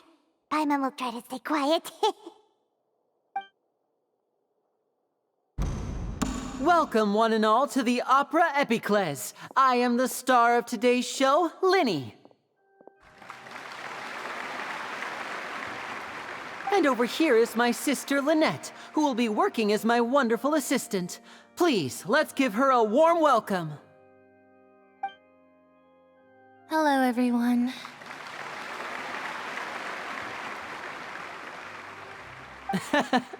I know she may seem to be a little sleepy right now, but that's just a sign that she's nervous. Whatever. Now, some of you may be thinking, two vision holders who can freely manipulate elemental powers performing magic is not true magic at all. So, I would like to take a moment to assure you that elemental powers will have nothing to do with what you will witness on the stage today.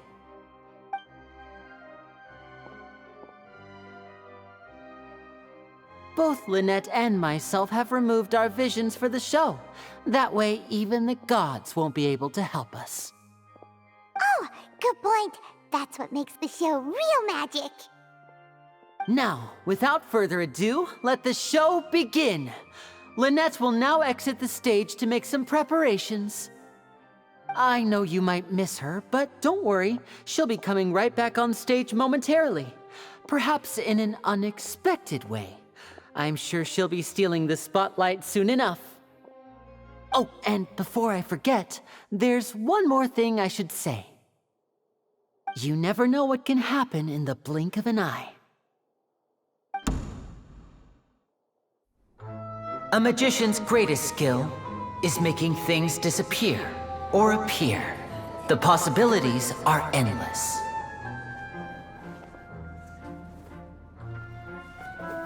Huh?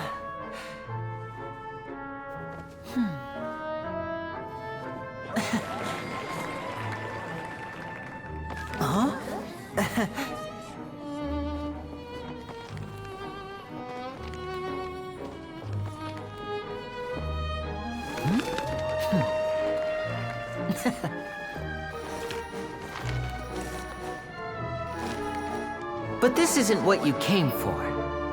These little tricks, you've seen them all before. So it's time for something truly extraordinary, don't you think? This one's a little tricky.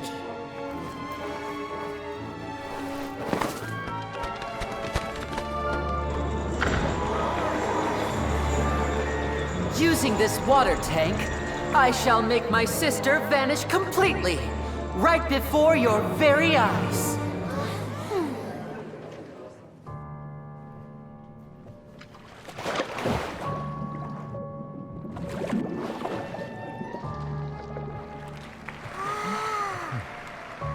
It's actually quite simple. She'll just turn into air bubbles and float right out of the top.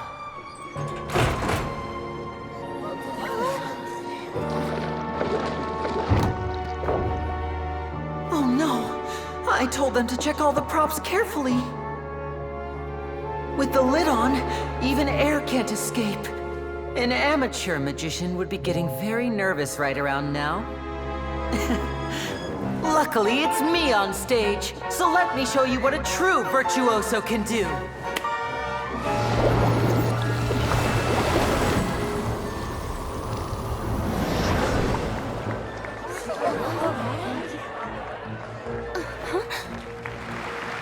Lynette, are you still there?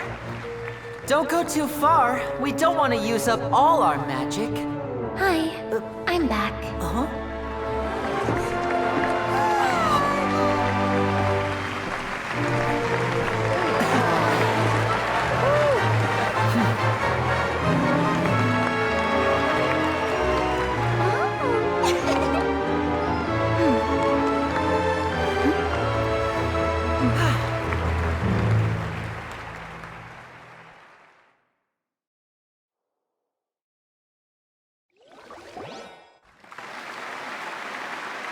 Whoa! What in the world just happened? How did he do that? Carmen didn't see him do anything! Wasn't Lynette inside the water tank? How did she disappear and then reappear out of nowhere? If we could see easily through his tricks, then that would mean that his skills are still lacking. To appreciate magic, you should focus on the show happening on stage, rather than getting caught up in trying to see that which has been intentionally hidden. Guess you're right. Paimon couldn't believe her eyes when Lynette reappeared. Amazing! Thank you everyone. I'm glad you enjoyed that performance. But our magical journey has only just begun. I've prepared even more astonishing surprises for everyone here. The magic of transformation and disappearance can go far beyond what you've just seen. I'm sure many of you are thinking that escaping the water tank was impressive enough, but Lynette is still my assistant after all. In which case, I have ample time to make all necessary preparations. So, for my next trick, I will require the participation of one lucky audience member. Please, if my assistants could bring out the magical boxes now. There are 2 boxes, and only 2 boxes. One is here, and one is there in the aisle among the audience. I'm sure many of our clever audience members have already guessed our next magic trick. A swap! Our lucky audience member and I will each enter a magic box. After 1 minute, we will each emerge from the opposite box. Now please, everyone pay very close attention to the box you see here. Don't give me any chance to make a move. Wow! How's he gonna do this? Hey, do you think this is all magic tricks, or does Lenny have actual superpowers? The lucky audience member will be generated by this random number selector. It selects numbers entirely at random. Even I don't know who will be chosen to participate. Now then, let's begin.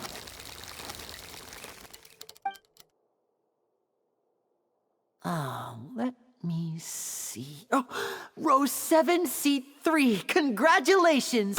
You now have the chance to experience magic firsthand for an entire minute. Please, come forward. My assistant will take you beside the magic box.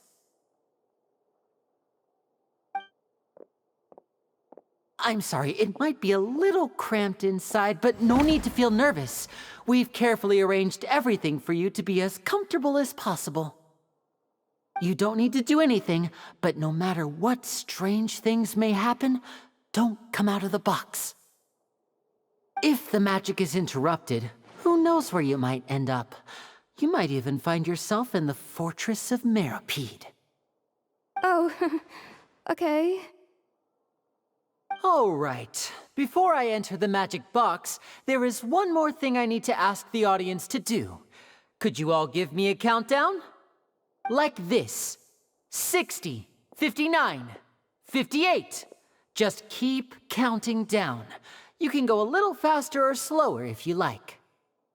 I won't be able to see anything in the pitch-black box, so I'll be relying on your voices to know when time is up. Oh, and no tricks now. If you quickly count from 60 in just 30 seconds, then I'll be in a tough spot. Ooh! Paimon kinda wants to count faster after hearing him say that!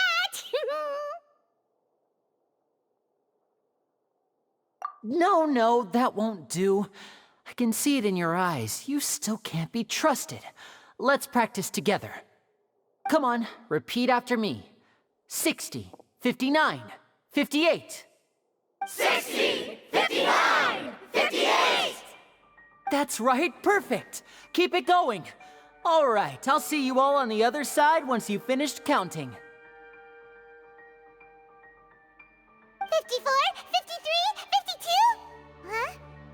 Why aren't you counting, Nervalet? I am counting in my head. I think things are exciting enough in here as it is. Merely a consequence of my identity and personality. Do not worry about me. Just enjoy the show. Oh, all right. You looked so serious that Paimon thought you might be feeling uncomfortable or something.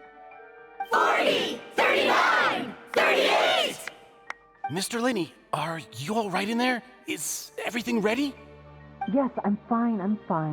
I'm just double-checking the direction of the magic. It would be a disaster if we get sent to the wrong places. For example, midair right above the audience. Even though he's saying that, Lenny doesn't seem nervous at all.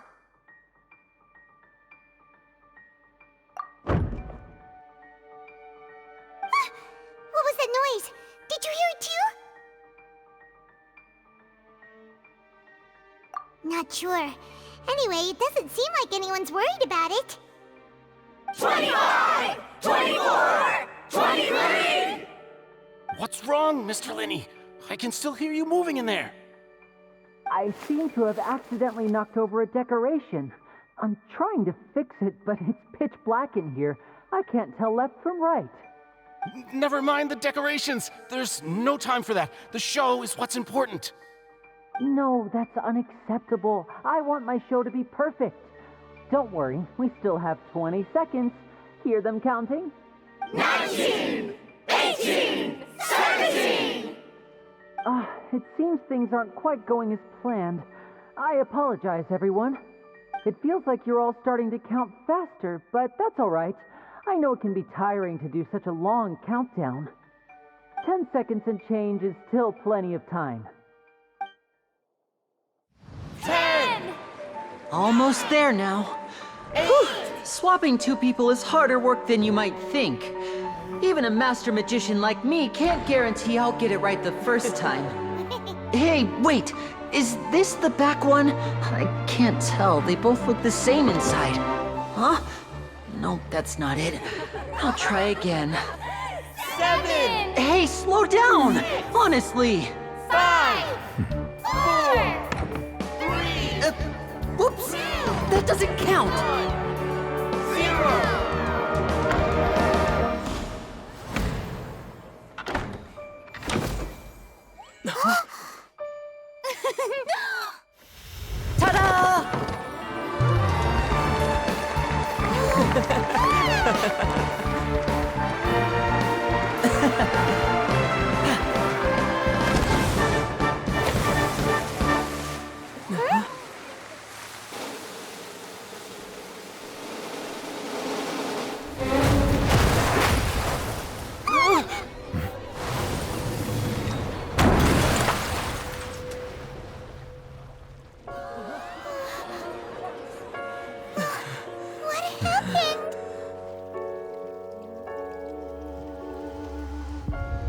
Is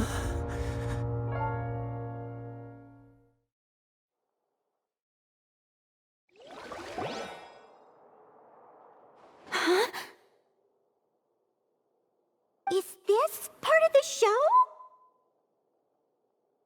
Mr. Lenny, you're going to use magic to fix the stage now, right? What happened? Oh no. Maybe this isn't part of the show.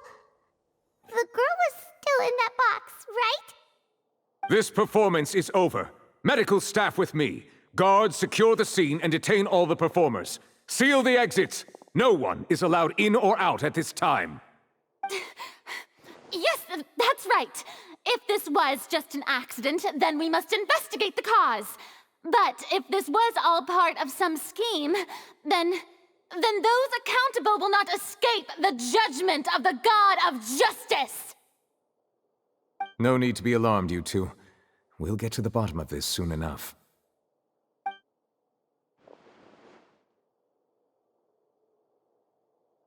Unfortunately, the person who is in the magic box has been pronounced dead. His name was Cowell, one of the assistants in Linny's magic troupe. Apparently, the fireworks on stage ignited the ropes that were suspending the water tank, which then caused the tank to fall onto the stage. As of now, we are still not sure why we found Cowell in the box, rather than the guest from the audience. And after an initial search of the area, the guards have confirmed that the girl is nowhere to be found. It appears that this incident was not merely some mishap with the performance, and there are many indications that it is connected with the case of the serial disappearances of young women. The serial disappearances case? That's the case that Charlotte mentioned before!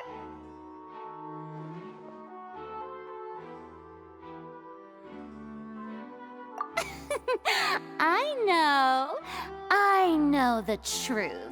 I can see through the whole thing. Really, using such a shallow and obvious mystery as his finale.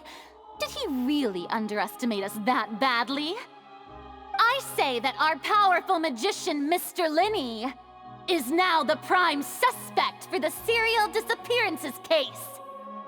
Huh? Why me? This whole thing was an accident. No, this all occurred during your magic show, did it not? The missing girl disappeared after being chosen, did she not? The deceased is one of your assistants, is he not? Now that I think about it, that whole speech about magicians making things disappear was nothing more than a provocation, a bald-faced challenge. That can't be right! How can Lenny do this? He was in the box on the stage the entire time! We can even hear his voice! Besides, before the show, he told us that he would like to catch the criminal behind the disappearances! He couldn't possibly mean catching himself! Save discussion for a later time, please. Lady Farina, may I assume that your comments just now constitute an accusation against Mr. Lenny and his associates, and that you are pressing charges? Huh? I just think that I think it might be a little early to talk about formally pressing charges. But what Lady Farina said just now makes perfect sense. Looks like she's gonna personally deliver justice. A kidnapping and murder carried out under the cover of a magic show. Lady Farina said it all. I mean, of course, my dear people. But what excites me even more than the obvious truth before our eyes is the opponent I'll be facing. That's right. I mean you, Traveler.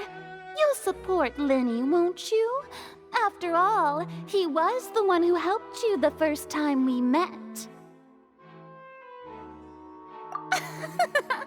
Then there's no problem at all.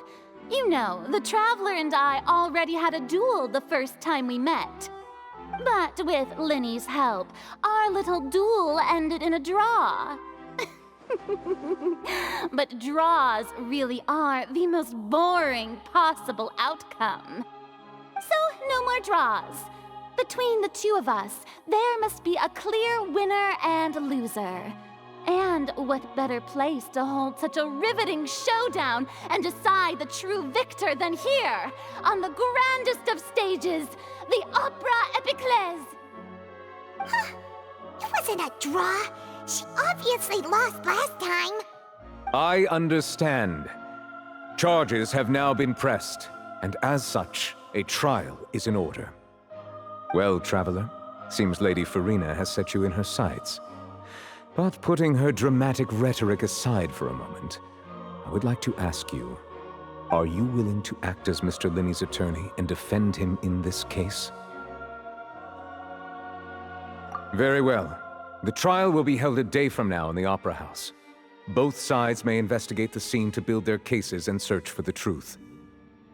Linney and his troupe are all potential suspects and shall remain within the Opera House. The audience may begin to leave in an orderly fashion once they have been cleared by the guards.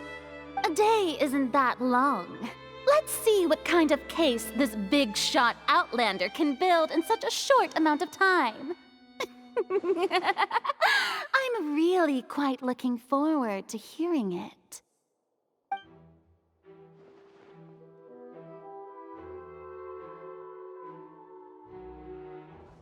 Linny! Sorry about everything that happened just now. Were you frightened? Of course! Who wouldn't be scared after witnessing an accident like that? Yeah, I'm a little shaken up myself. How could this happen? And poor Cal. I know you already claimed that you would defend me, but now it's just us talking. Tell me, do you think I could possibly be the murderer? I understand.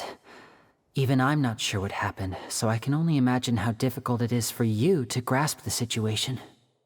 I'm sure everyone sees me as the biggest suspect at this point. But if you ask me, the whole thing is mysteries layered upon mysteries, such that all that's left is confusion. I don't know whether what happened there on the stage was purely an accident or not, and I don't know why poor Cal was in the box. As for how that girl chosen from the audience could suddenly disappear, I'm afraid I don't have any answers either. If someone tampered with my performance, then we need to figure out what they did. Even a skilled and knowledgeable magician like myself couldn't pull all that off in just 1 minute. Which is precisely why we need to investigate! As this book says, the impossible could not have happened. Whatever happened must have been that which is possible.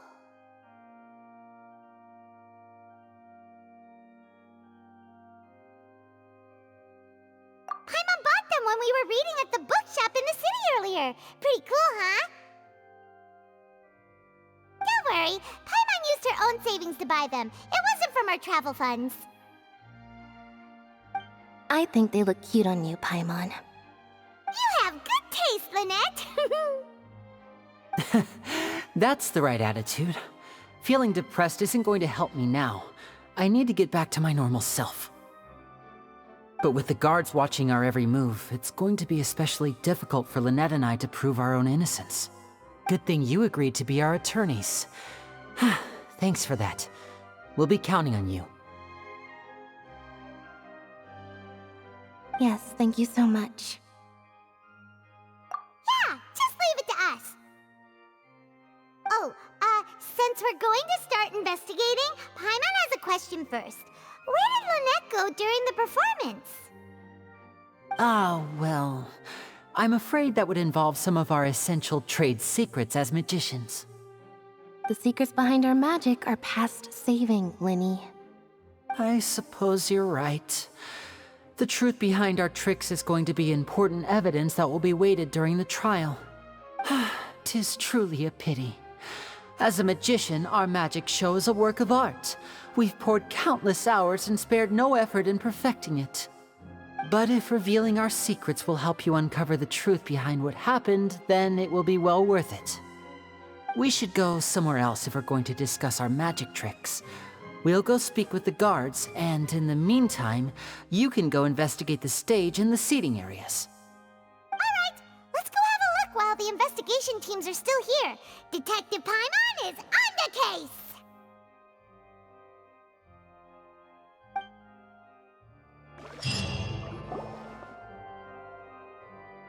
Hello, officer.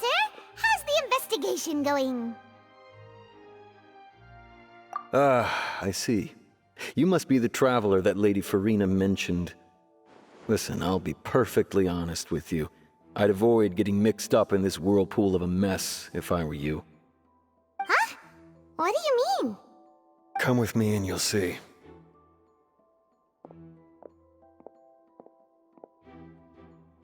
The deceased is one of Linny's assistants, named Cal.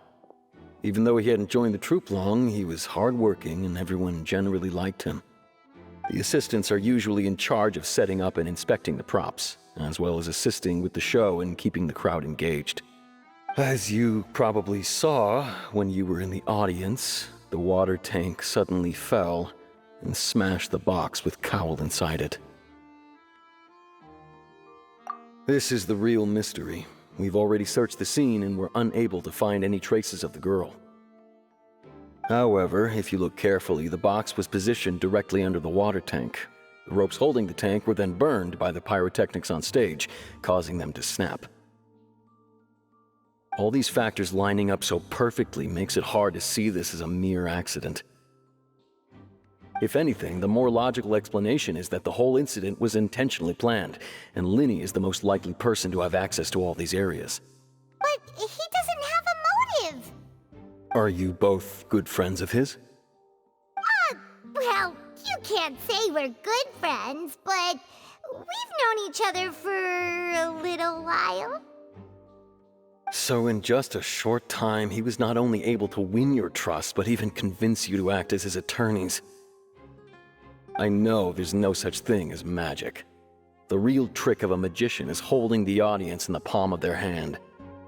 I've seen a lot of cases, and I can tell you that people are the least reliable kind of evidence.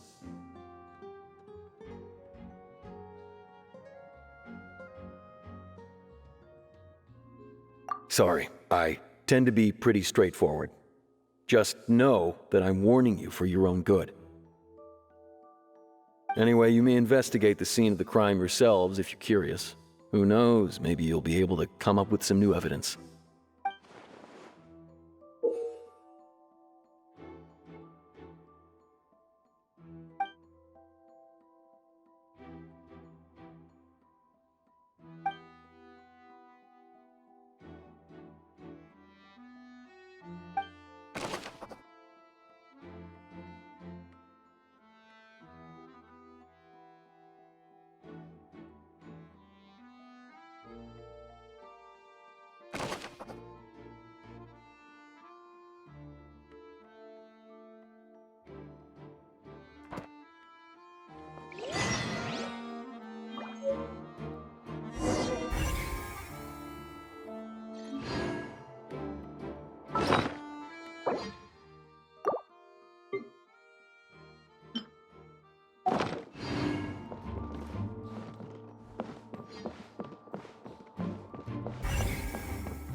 The investigation team has some new findings.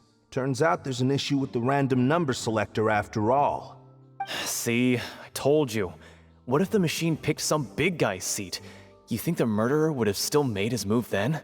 Sorry to interrupt, but we're helping Linny and Lynette with their side of the investigation. What were you saying about the number selector? There's something wrong with it? You're trying to help them? That'll be a tall order. Linny used the machine to pick a random member of the audience during his performance, right? The lucky girl that later disappeared. Well, we thought there might be a serious problem with the machine, so we had it taken away for further inspection. It turns out that the seat number it picked wasn't random at all. The machine picks that same number every time. I'm sure you already know that you have to make a reservation in advance to get a seat, regardless of whether it's a trial or some performance. In other words, Linny knew who would be sitting where from the very beginning. That much checks out. Linny reserved our seats for us too. Bet you see why I was saying it'd be tough to make a case for Linny.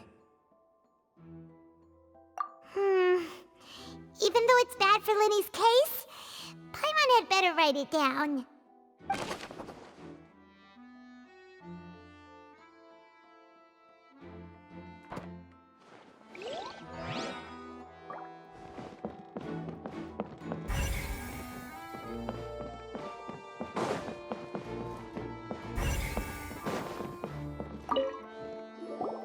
Hello there. What are you investigating? Oh, this location.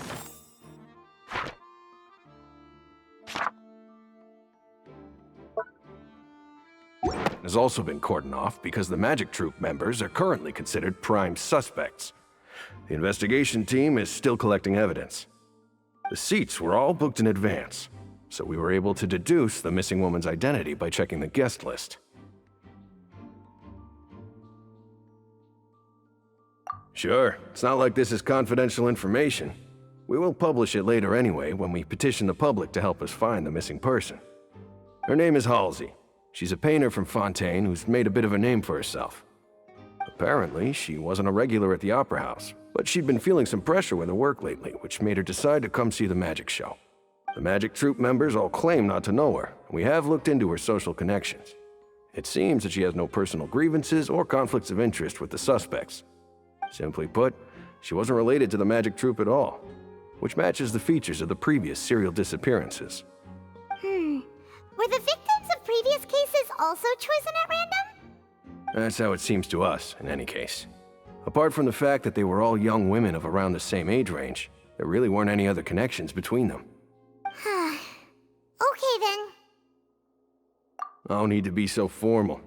If you do happen to see the missing girl, please be sure to contact us. It is of utmost importance that we get to the bottom of these disappearances.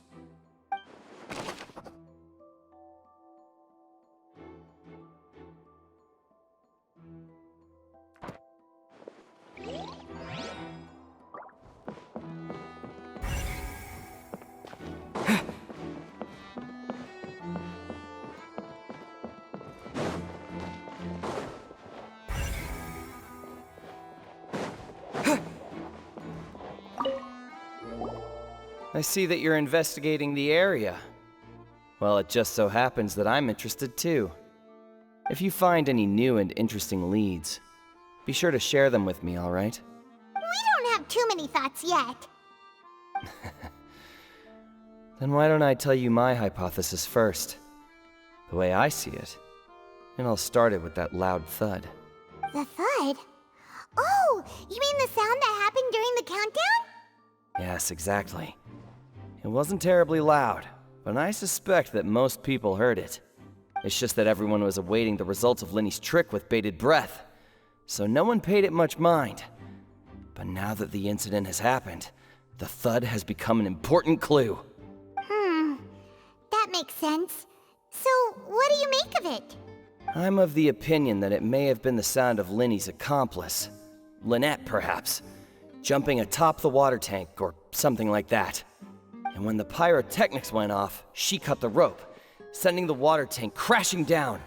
But wasn't the noise we heard too loud for that? Perhaps the balance wasn't right, leading to a particularly rough landing. Oh, that's true. I suppose I must reconsider. That does remind Paimon, though. What was with that sound?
broke and caused the water tank to fall. The rope looks pretty durable. How can it be burned through so quickly by fireworks?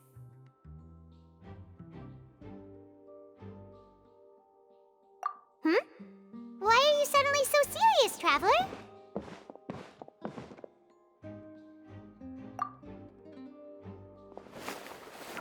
Whoa! Look! This bit is made from different material! Most of it was burned away, but there's still a little bit of it left.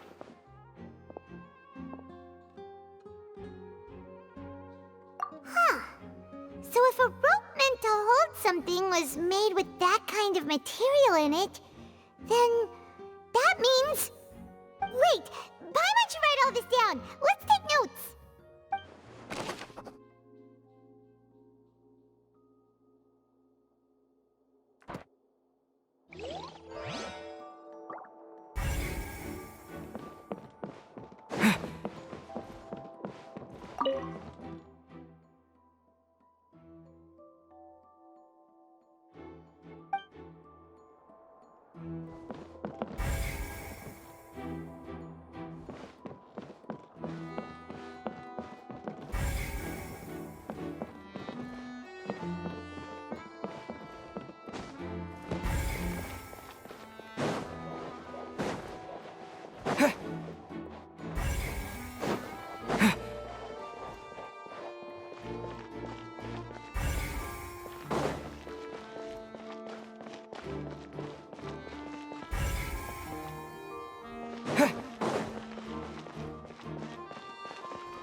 Lenny's still talking to the guards. It seems he'll have a lot of explaining to do. I think someone will be assigned to monitor us later, but that's alright.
Yes, both of you. Over here. I've been keeping an eye on you for a while now. Huh? You mean us? That's right. If I'm not mistaken, you're also among those who wish to cut down the thorns and pursue the truth. No? And by the looks of it, you're not from Fontaine. Well, you're right on the more about that one, but who are you?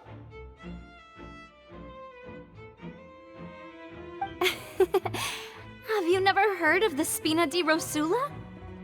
From mediating disputes and providing protection to solving conundrums, you name it, Spina di Rosula does it. And I, Navia, have the honor of being its renowned president. Though those who play by our rules call me boss.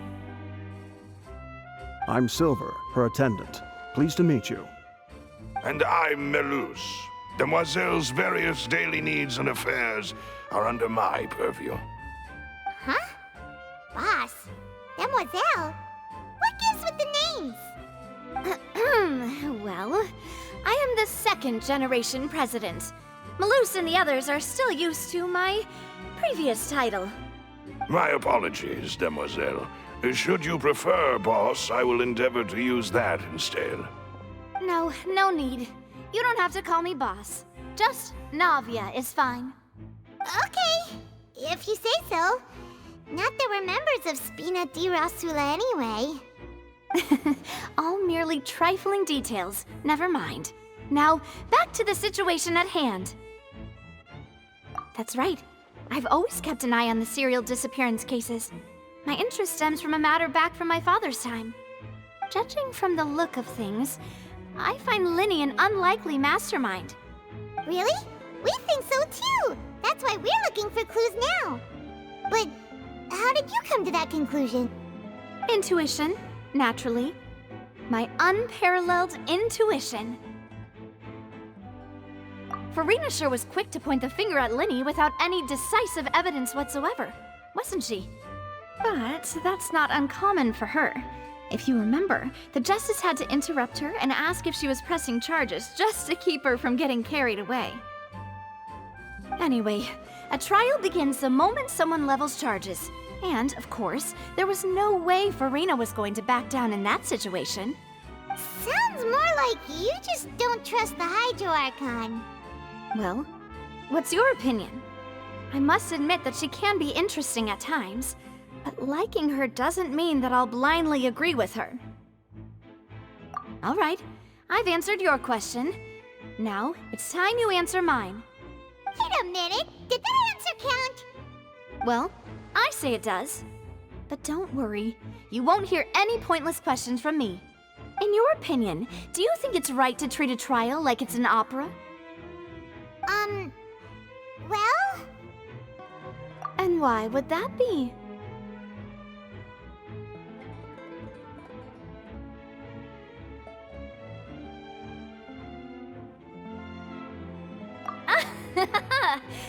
See, Silver and Maloose? I told you they'd be different. Most astute of you, demoiselle. I too think that the traveler's response was most excellent. No matter how wonderful the script or how fervent the audience's expectations may be, the trials that go on stage here must be based in fact. And if that can be done, boss, then... All right, that's quite enough, Maloose. Anyway, I like your answer. You pass with flying colors. Now, I need to make some preparations, following which our joint investigation shall commence. You two shall be my assistants. Wait! Since when did we become assistants? Oh, well, I can be the assistant. Sure.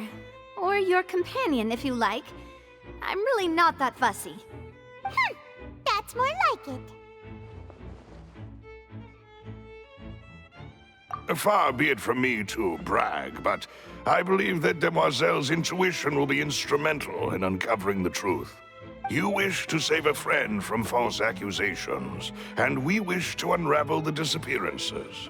In this sense, our goals are aligned. You have a point. You're quite the talker, aren't you, mister? And what about you over there? What do you think? You seem like you've got something on your mind. I have nothing to add. Oh, alrighty then. We'll be making some preparations first.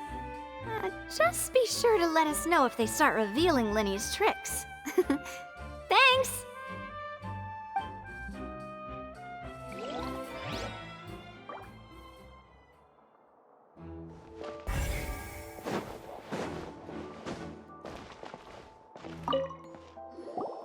Sorry, but no one can freely enter or exit the Opera House at the moment. If you wish to leave, you must register your identity with us first.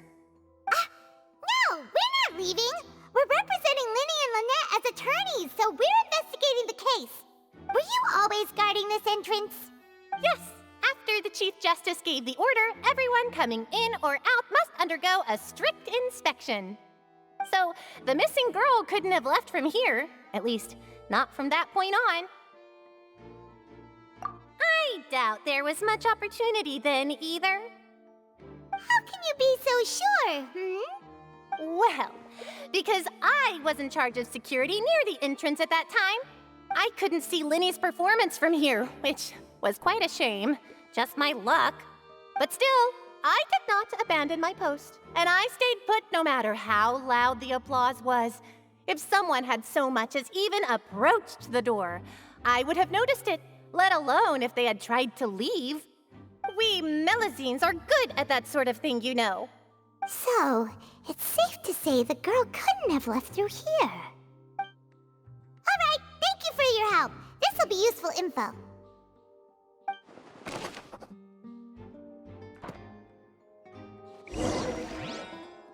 We've checked everything of note here at the performance venue. Paimon wonders how Linny's discussion with the guards is going. Let's go see, shall we?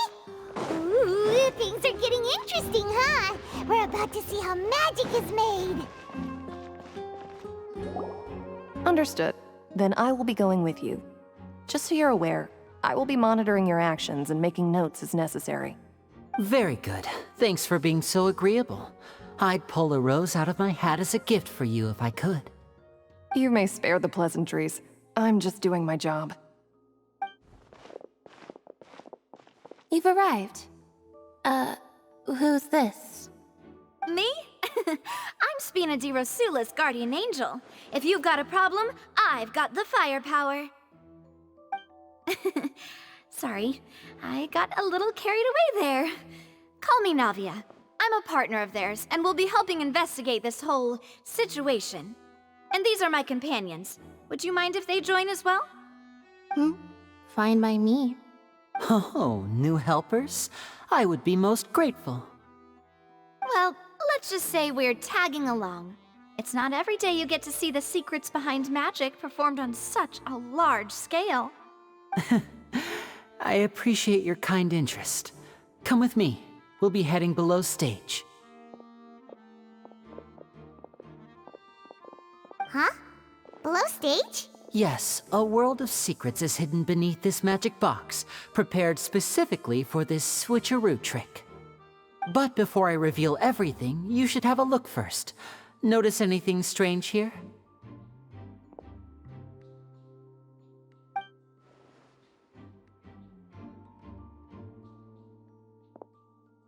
I'm not trying to be dramatic. Remembering the details of a trick will help you understand the methods used to perform it more easily. Huh. Weren't there balloons and other decorations here? Where did all that go? Ah, good eye. That said, you're still far from discovering the answer. The back? You mean the inside of the door? What's different about it? Paimon didn't notice anything. Very good indeed. I thought you might not be able to catch that, given that you were sitting in the first row. The back of this door was patterned. Those patterns are now gone, replaced by a smooth wooden board. So, if you put 2 and 2 together, what do you get? Exactly. All right, let's go. I'll tell you how it works as we head down.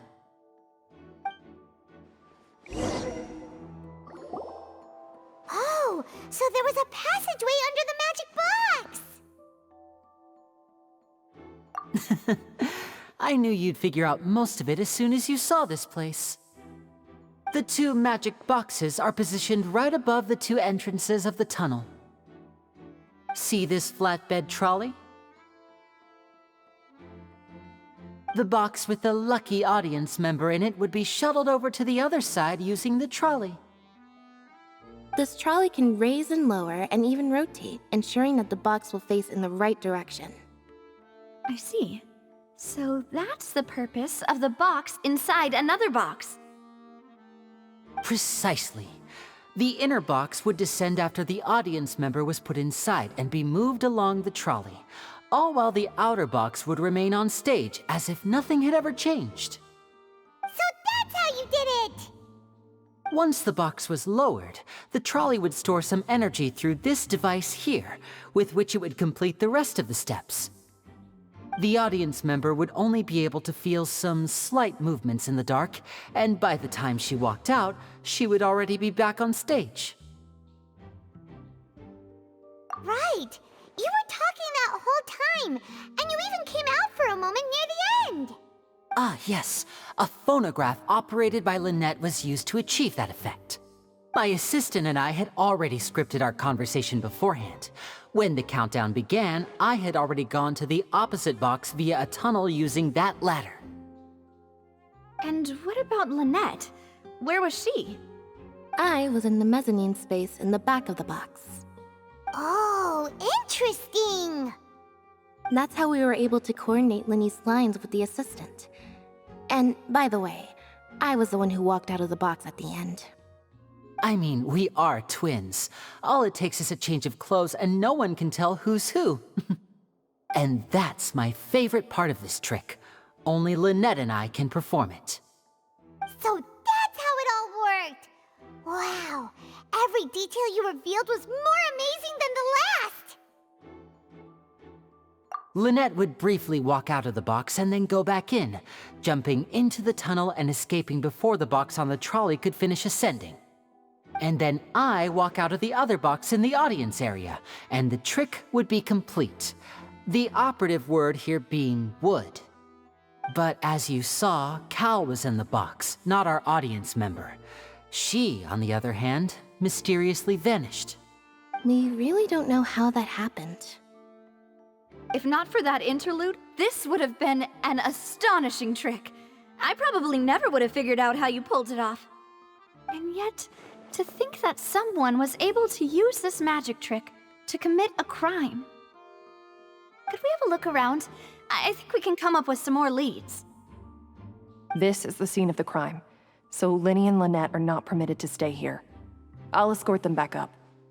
Yes, of course. No need to be so strict now. I won't disappear into thin air, you know. Thanks, everyone. We're counting on you.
What's this?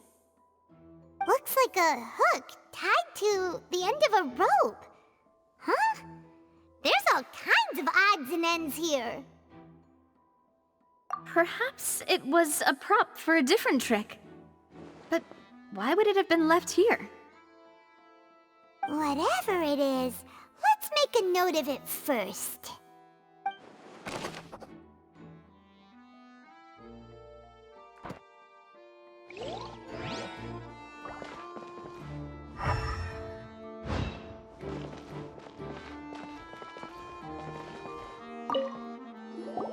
The floor is wet. Please be careful not to slip. Speaking of which, why would there be water here? Oh, Paimon knows! It's one of those tricks where you pour water into a jug and then flip the jug over only for the water to disappear. And here's a broken vase. Huh. Did the trolley knock it down while moving? That can't be. The trolley moves along tracks from start to finish. It couldn't have hit the vase at this distance. Let's note this down too and think about it later.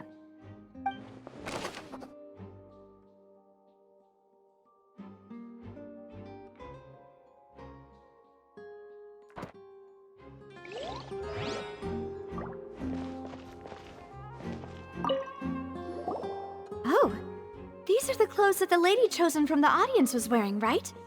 Her clothes are here, but she's nowhere to be found. Right. And do you really need to do that if you're kidnapping them? Ugh, this is so confusing. Paimon doesn't want to be a detective anymore.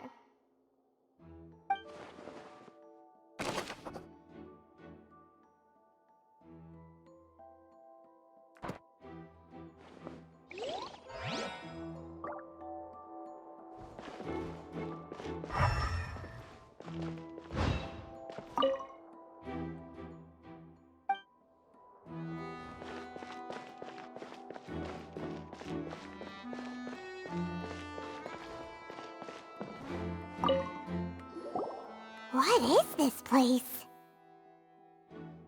It seems someone could fit through here. Huh. Could this have been the suspect's escape route? Alone, perhaps. But if they had to pull another person with them, the space would be too narrow. But there are no other ways in or out of here. Oh, you're right! Let Paimon write that down.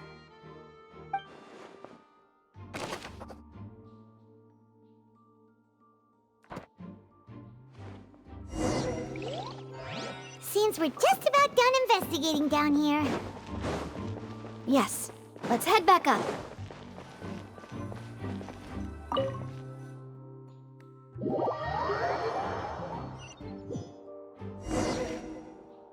Well, we've ascertained the state of the crime scene.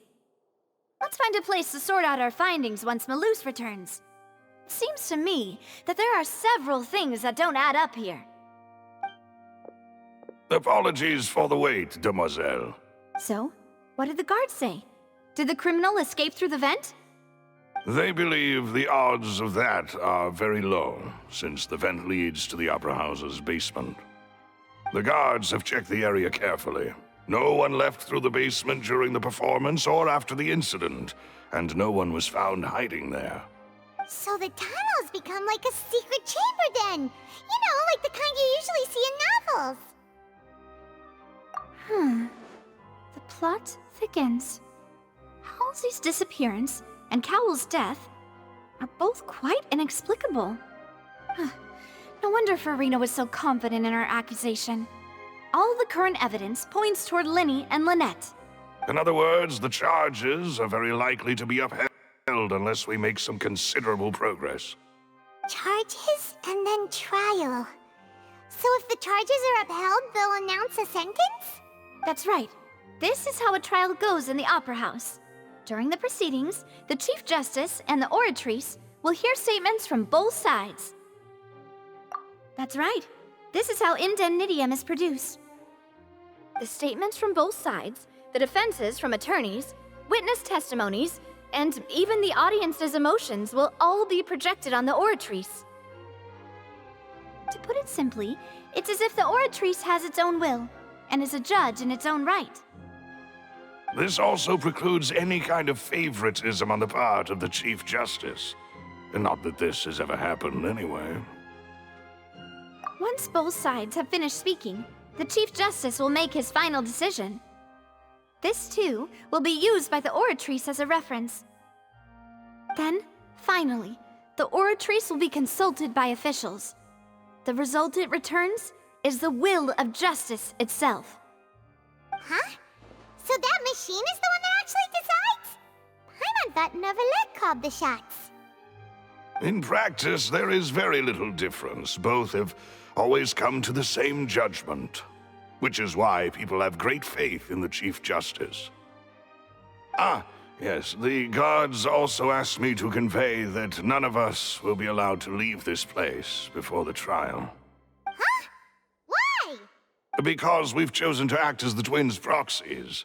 That makes us persons related to the case. They're concerned that we might be colluding with outside parties, or that we might find outside help to disrupt the case. And even if that were not so, it could prove problematic if we happen to spread key information about the case ahead of time. I'm ready to break out at any time. Whoa! There's no need for that! Paimon thinks they have a point. That said, are they providing food? Of course. I just hope you don't mind the lack of options. I'm afraid that catering to all tastes is not in the cards, nor is any guarantee of balanced nutrition. In that case, let's just sort out our findings together here. Pity. I was hoping to take you to try some of Fontaine's famous desserts, too. I mean, what better way to properly think through our findings than over some tea and sweets? Huh. Breaking out suddenly doesn't seem like such a bad idea after all. Just kidding! Paimon will still do her best, even if there are no snacks. What do you mean, no snacks? Of course we'll have snacks. If we cannot buy some, then we'll simply make some. Huh? Here? But how? Understood, demoiselle. Everyone, please come with me.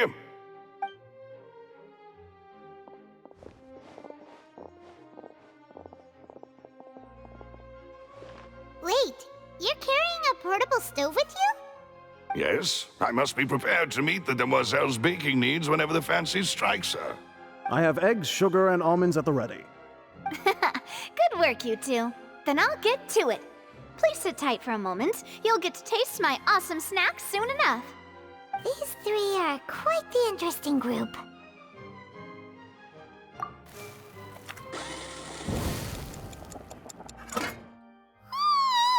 And Paimon thought it smelled good while it was still in the oven!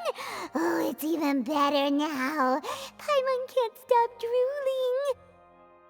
From the way you had these two guys carrying all that stuff around, Paimon thought you'd have them do more during the baking process. But you ended up doing the entire thing by yourself! Beating the egg whites, grinding almonds, everything! I was applauding. And I was giving encouraging smiles. Paimon was just thinking, aren't you worried about getting your fancy dress dirty beating egg whites and baking like this? Well, I don't think it's carved in stone anywhere that fancy ladies can only read books, sip tea, ride horses, and play the piano. I just really enjoy making snacks. Don't underestimate beating egg whites, by the way. It's a real arm workout. You also need to beat them to just the right consistency, or your macarons will crack. Anyway, give these a try, fresh out of the oven. There's 3 for each of us. Only 3? Well, eating too many sweet treats might send all that sugar to your head. You wouldn't be able to think clearly about the case on a sugar rush, would you? Tea is ready to be served as well. This is Demoiselle's favorite, strong black tea with a floral fragrance that clears the mind and lifts the spirit. No need for concern. I'm merely doing as I should.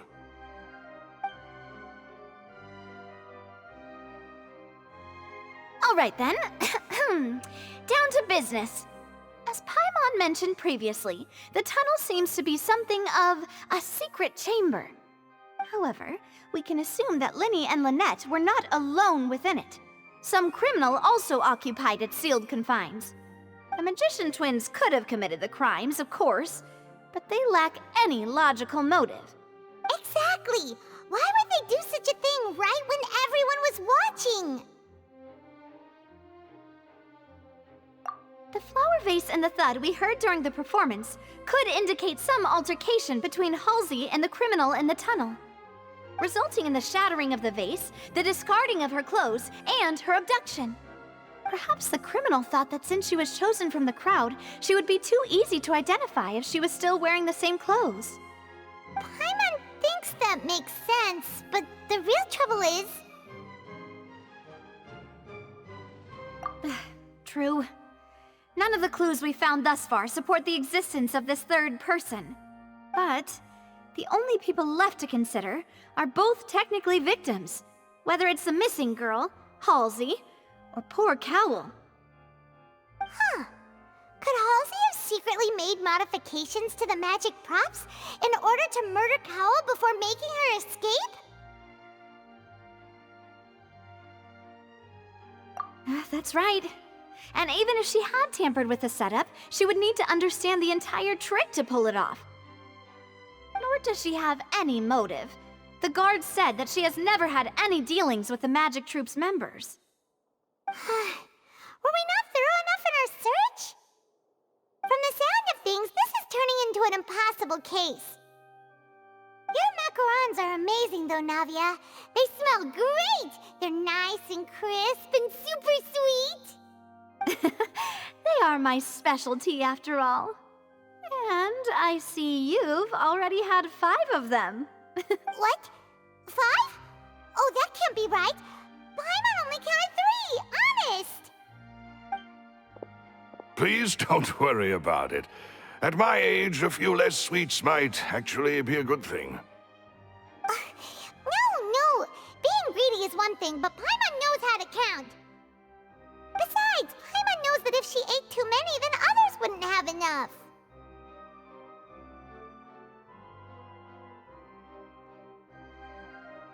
Wait! Even you don't believe Paimon?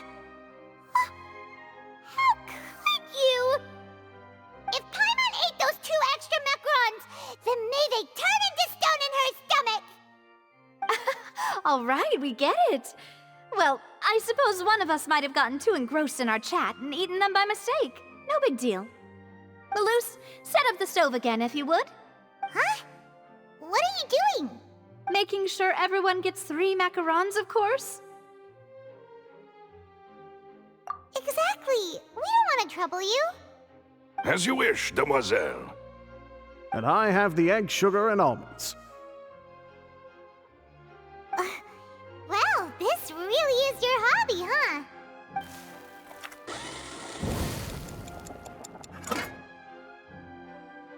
Well, that's it for snack time. I'm going to have another look around the area. I don't know what we're looking for yet, but we've still got some time. As attorneys, I suggest the 2 of you think the case over again. It would be awkward if you got all tongue-tied on stage during the trial. All right, thanks for your help, and for the snacks. It was nothing. A small task for the Spina di Rosula. Silver, Malus, it's time to go. I'll be back if I find anything new.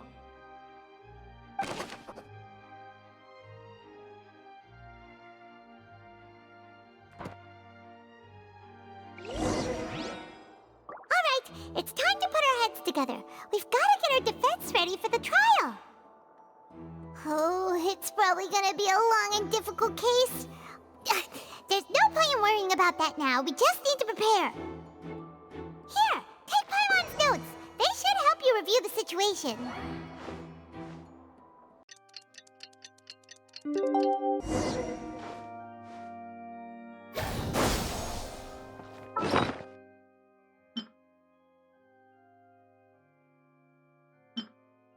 Whoever the murderer was, they must have made preparations well beforehand. This rope was obviously tampered with. People needed to register and reserve a seat for the show.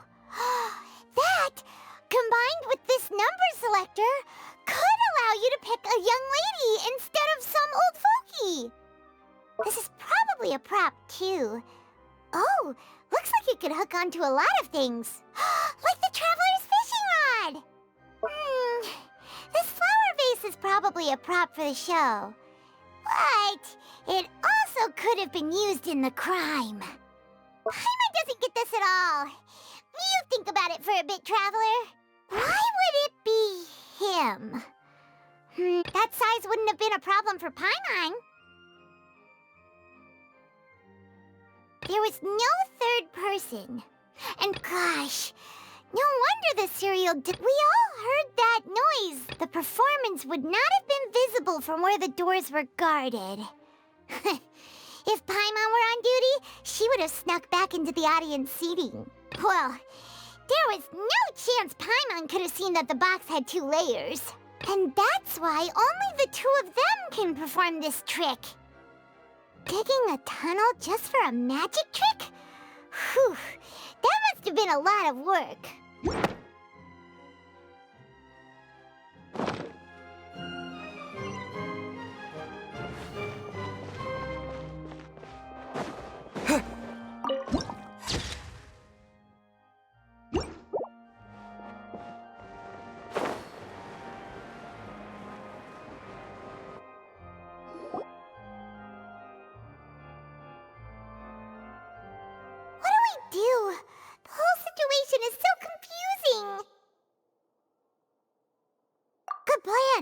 Impossible things don't just happen. We'll get to the truth one way or another. Just relax. Even if everyone else suspects Lenny and Lynette, at least we will be supporting them from the stands. Besides, I doubt Farina understands any more about what happened than we do. Thanks, Navia. Well, we'll be going then. Best of luck to you.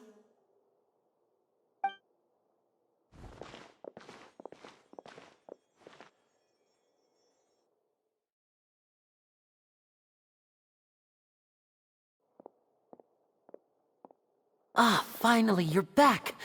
Well, how did your investigation go? might be disappointed. No. We're already very grateful that you were willing to help. Well now, don't you all look disappointed. Don't tell me that your investigation came up empty-handed.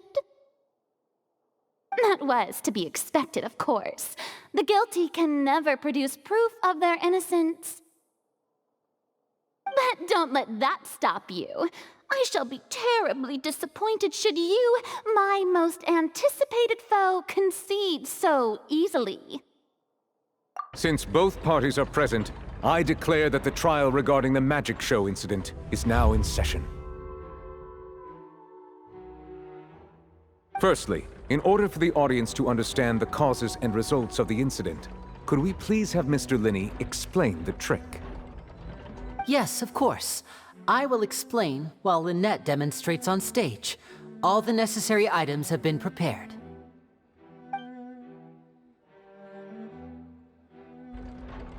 Thank you, Mr. Linney. In that case, I take your statement to be that you ran to and remained hidden within the magic box in the audience stands once the trick began, and thus could not have committed the crime. Is this correct? Yes, that's correct, Your Honor. In that case, I call upon the prosecution. Lady Farina, do you wish to refute his statement in any way? Why, of course I do. Allow me to take the first shot and break this case wide open. Mr. Linney is clearly lying. There is no way you could have been in the box the whole time if you were to abduct Halsey and murder Cowell. In fact, I'd say you were hardly in that tunnel at all. That is simply your hypothesis based on the presumption that I'm guilty. Oh, is that so?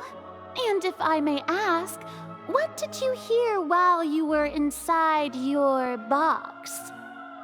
The roaring countdown of the crowd, of course.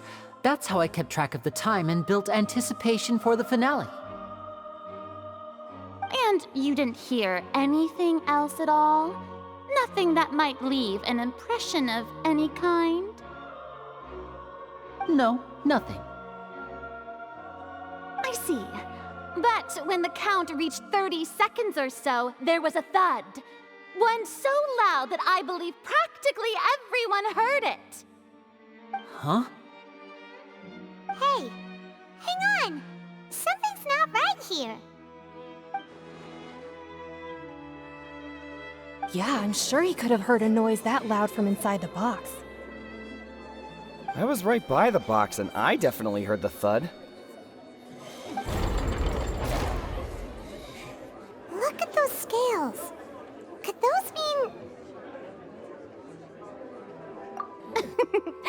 Well then, ladies and gentlemen, allow me to use the words of the magician himself. You never know what can happen in the blink of an eye. Indeed, it seems his alibi can also collapse in the blink of an eye. Of course, I have armed myself to do far more than smash your alibi. Confidence cannot go unfounded, and my foundations are rock solid. Tell me, aren't you and Lynette actually from the House of the Hearth? The House of the Hearth?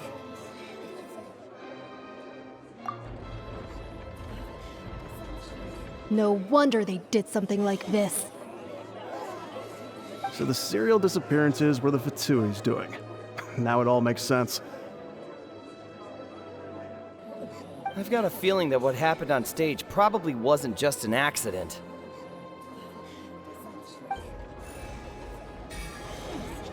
That's irrelevant. Our identities have nothing to do with what happened. Indeed.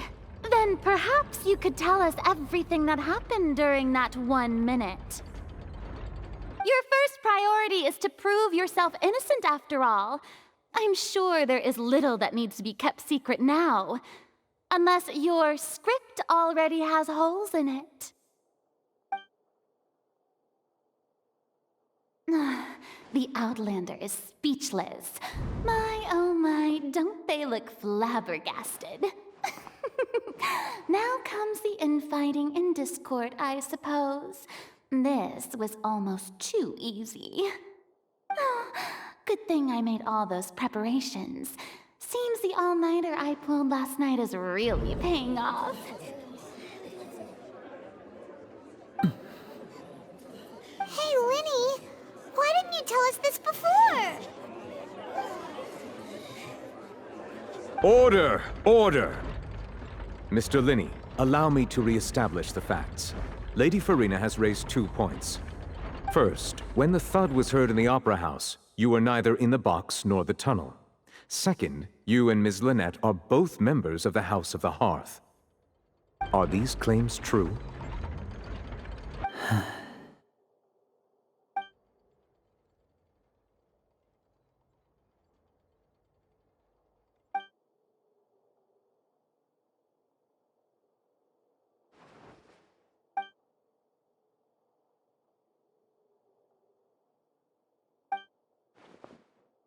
Please answer my question, Mr. Linney.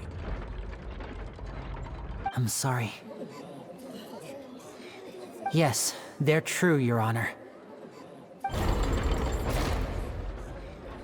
I knew it! Well, that's it. We might as well move on to the sentencing already. What should we do now? Granted.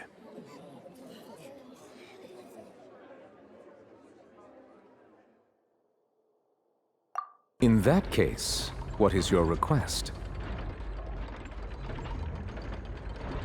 Is that really necessary? They're already as good as guilty. The defendant deceived their own attorneys. What is there left to discuss? Order! Order, I say! Your request is reasonable, and we shall adjourn. This trial will reconvene in 1 hour. So you would stick to Mr. Linney's defense even after knowing what you do now? You certainly have more professionalism than I thought. In that case, my dear audience, let's allow the joy of victory to steep for a little while longer.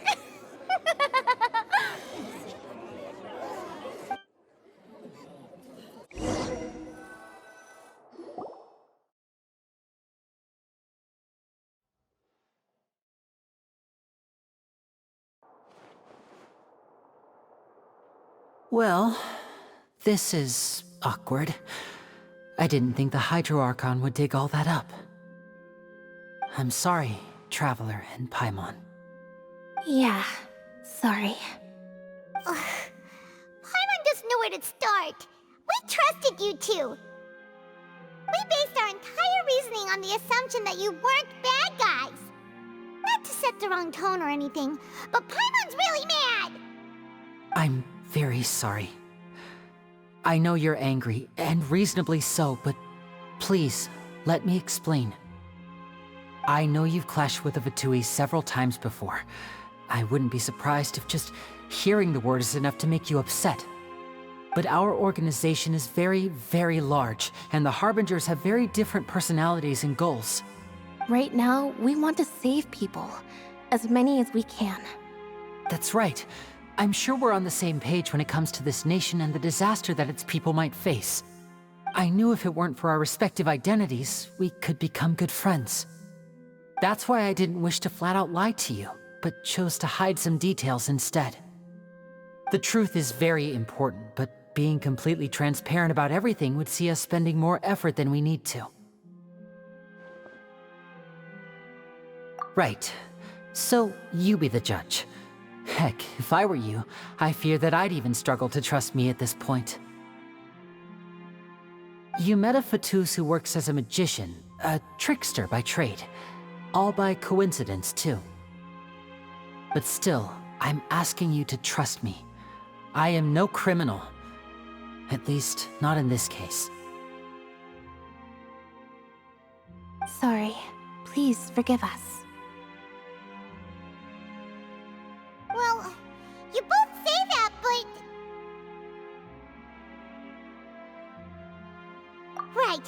Let's hear your answer first, and no lies now! Of course. I'll answer any question you ask. We've been trying to find out how the Oratrice operates. We want to know why it has a consciousness. Why can it deliver sentences accurately? During our investigations, we learned that the machine's core is beneath it. From that moment on, Lynette and I have been designing this box swap trick with the objective of getting close to the core. Is that why you needed a whole minute? That's right. In truth, the audience would take about 75 seconds to count down from 60, while I would only need 15 to get to the opposite box. So, after jumping into the tunnel, I accessed the Opera House basement via the vent, and went to investigate the room in which the core is stored. That air vent was created during the construction of the tunnel specifically to execute this step. Well, nothing. As soon as I reached that room and was about to investigate, I heard someone's voice. Which should have been impossible, of course. I was quite certain that I was the only one in the room. That voice seemed to recognize me and tried to speak to me. I chose to err on the side of caution and retreated the way I came. On the way back, I saw the broken vase and the clothes on the ground, but the countdown was almost finished, so there wasn't time to give it any thought. After that, the homicide occurred just as you saw. Well, that explains why you didn't hear the thud. Because of that prophecy I told you about, of course. We must know all we can about this nation's secrets in order to deal with that prophesized crisis. That's the only way we can save everyone.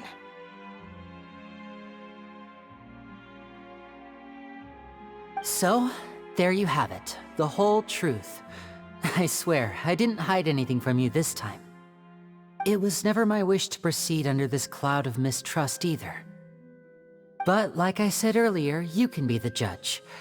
If you want to leave because you don't trust the Fatui, there's nothing I can do to stop you. Well, Traveler, you decide. Paimon will follow your lead however you choose.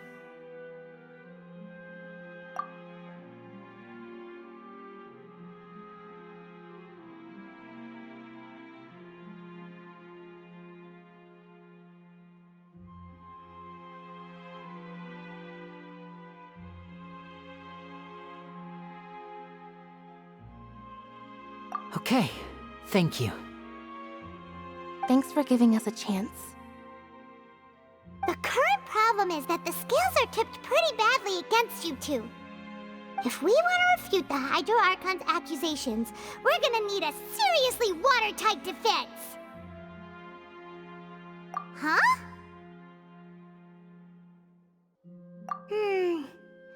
Oh, Paimon thinks she gets what you mean.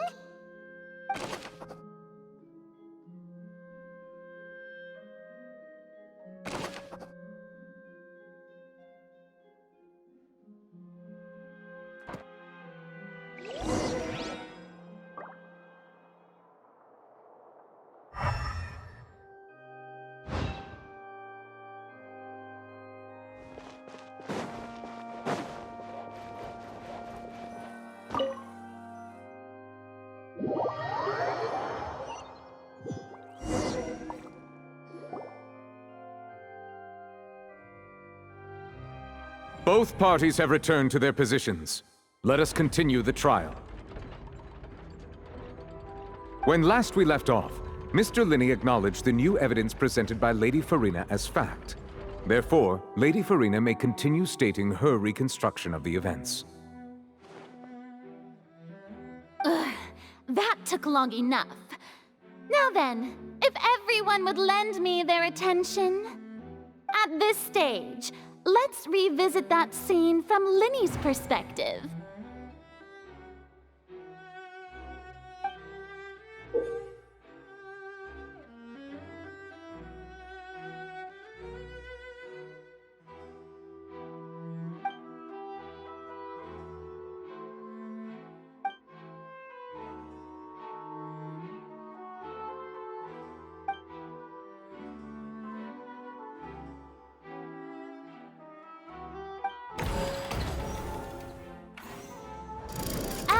countdown began, he entered the tunnel. When the flatbed trolley passed, he opened the box and got into an altercation with Halsey, which caused the loud thud. He did not realize that this sound could be heard by everyone in the opera house, which is why he claimed earlier that he could not hear the sound. Finally, he used the vase to knock her out, before making her change clothes to prevent others from recognizing her. At this time, Cowell arrived in the tunnel, having heard that strange noise, and caught Linny red-handed. So Linny proceeded to knock him out too before stuffing him into that box. Afterward, Linny passed the unconscious Halsey to his accomplice through the magic box in the audience stands, before operating the devices such that Cowell's death would be ruled an accident. And there you have it. That's the truth behind what happened. Does the defendant's side have any objections to Lady Farina's description of the events? The key to refuting Lady Farina is the order of events, what Linny experienced and what he saw.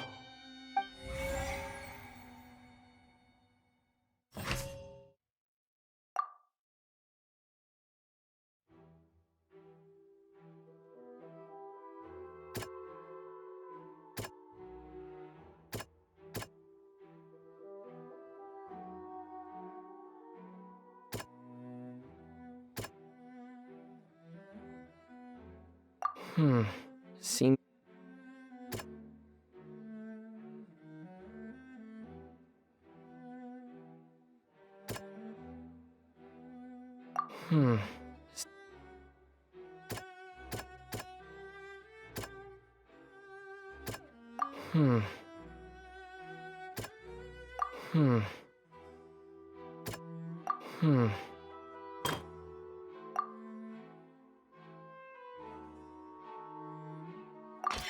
According to Linny, he left via the vent after entering the tunnel. He couldn't have had that altercation with Halsey.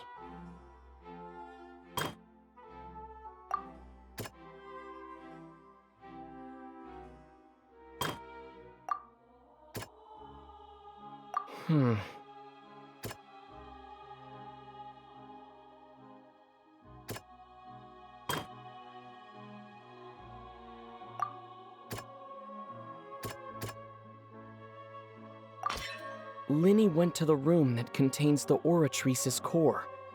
This is the actual truth.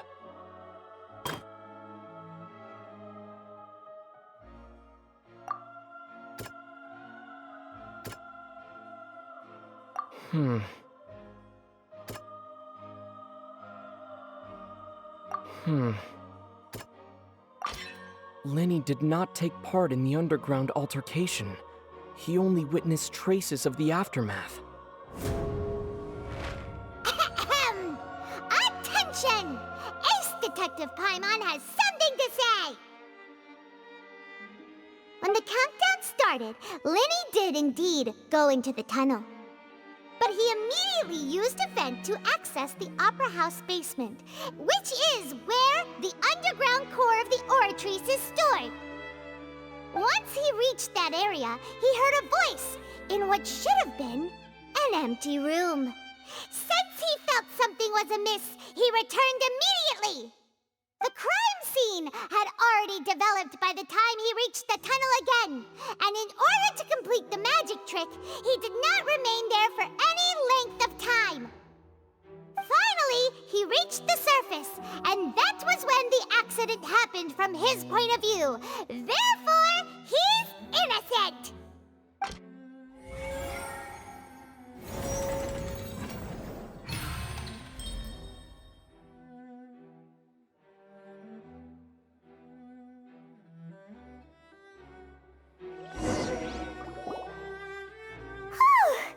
Paimon did it! Paimon actually managed to say all that! Oh, wasn't it awesome? In other words, you believe that he knew nothing of the incident? That's right!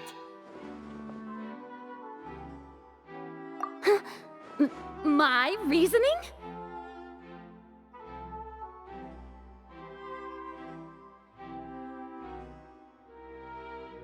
If that's the case, then if Cowell hadn't entered the tunnel, who was the entire setup meant to kill? Assuming that what you say is true, Linny only needed to kidnap the young girl to cause a new disappearance case. What would the point of killing someone on stage be? Oh, they have a point. That's right, you tell them! And that's why they're partners of mine. They've managed to turn things around. Oh, well, your denial is very strident, I'll give you that. But what proof do you have to back your claims? Of course I do. If he had been in the magic box the whole time, how could he have not heard that sound? Why do you ask? You're saying that he wasn't?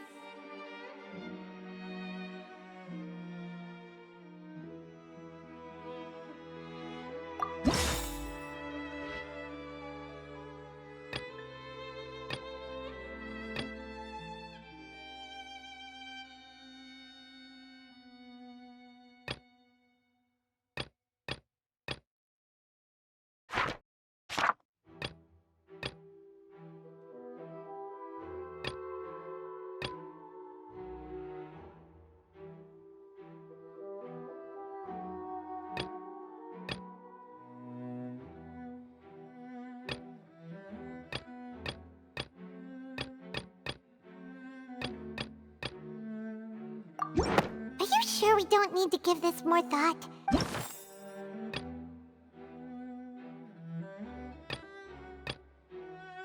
Are you sure we don't need to give this more... That's right! Linny wasn't in the box or in the tunnel. That's why he didn't hear anything strange during the performance. This means that when the crime happened, Linny had already entered the basement via the vent. The same clue you used to disprove his alibi has now become the best proof! Ha ha! How do you like that? Well played. To think you'd use such logic. Well then, if it wasn't Linny who committed the crimes, then who was it?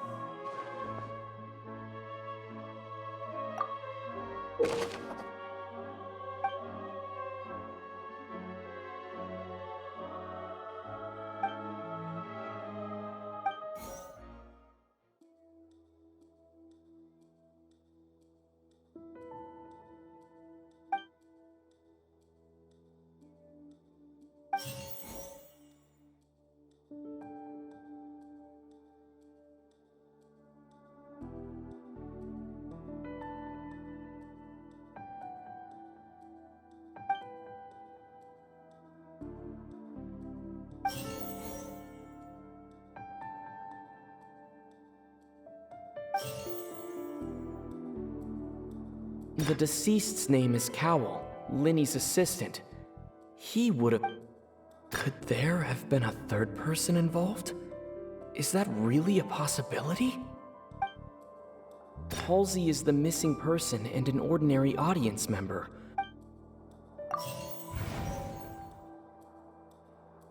The deceased's name is Cowell.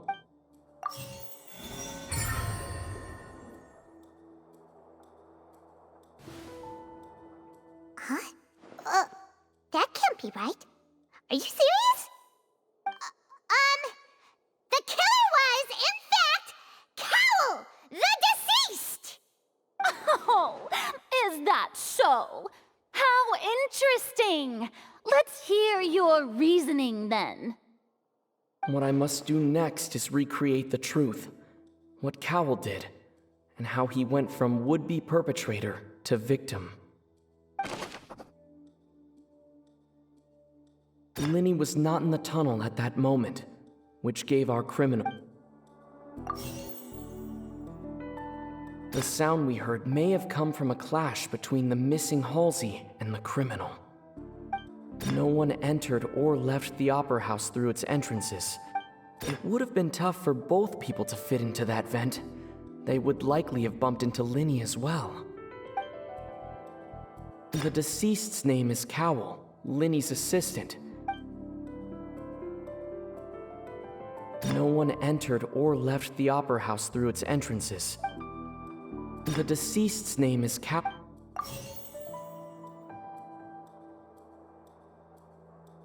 Halsey's clothing was in the tunnel, so the sound we heard may have come from a...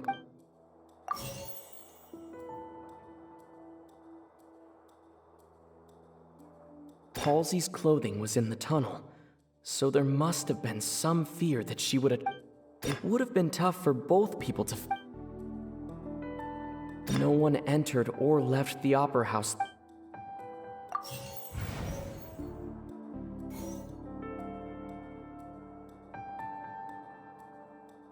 No one entered or left the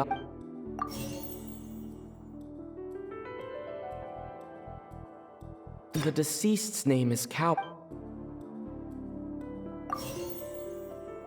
Halsey's clothing was in the...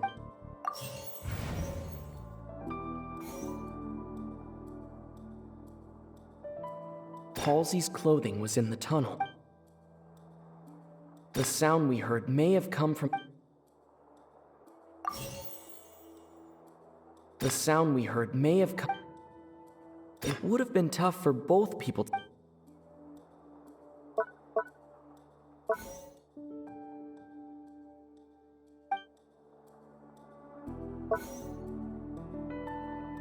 The sound we heard may have come from a cloud.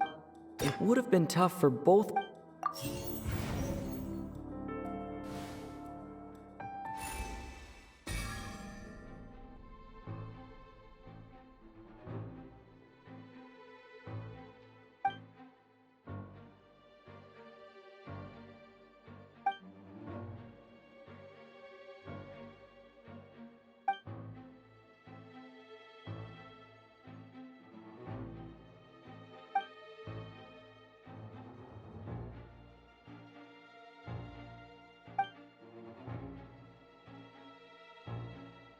What's wrong, Traveler? Are you still having trouble figuring things out? I see how it is. So this was all just a bluff. And here I thought you had something to show for it.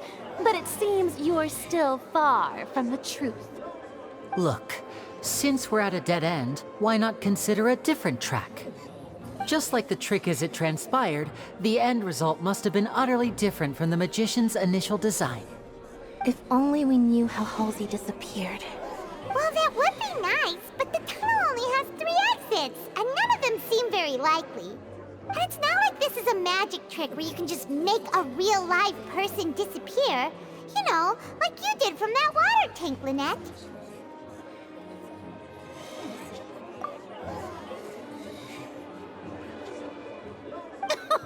Excuse my interruption, dear opponents, but do you not see that the crowd is growing impatient?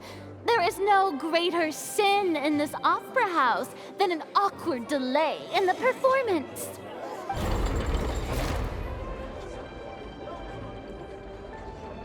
If the defense is unable to make further effective arguments, we will move on to the next stage of the trial. Linny was not in the tunnel at that moment, which gave our criminal ample time. The sound we heard may have come from a clash between the missing Halsey and the criminal. The deceased's name is Cowell, Linny's assistant. He would have been able to tamper with the equipment. The vase was not broken by chance. It was used to cover important evidence, the water.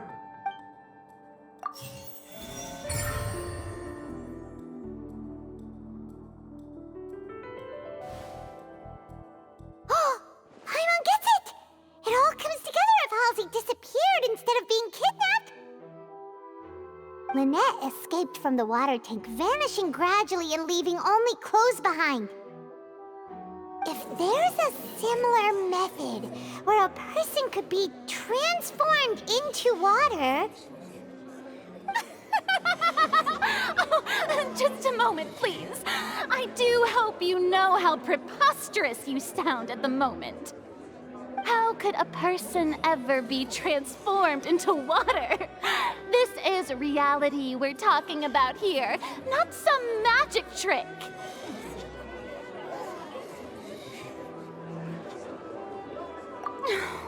Must we really? I should think that of anyone. Your friend Linny already knows this truth very well. Magic tricks are ultimately just illusions and misdirection. But Halsey's disappearance is very real. We're talking about two completely different things. Even so, I trust the Traveler's judgment. The truth must be out there somewhere. Perhaps some new line of reasoning may open if we try to gather all the focal points that don't make sense. Since Cal was the deceased, we haven't placed much attention on him. But given that we aren't making much progress with the case, it wouldn't hurt to have a look at his belongings, would it? People really do come up with all sorts of harebrained schemes when at the end of their rope. The way I see it, your suggestion that we broaden the scope of our investigation is nothing but a tactic for stalling the trial. Nevertheless, I believe that this is a reasonable request on the part of an attorney. Since the trial does indeed appear to be at an impasse, I believe that additional evidence may help us make more progress. Guards, please step into the lounge and examine the personal effects of the deceased Cowell.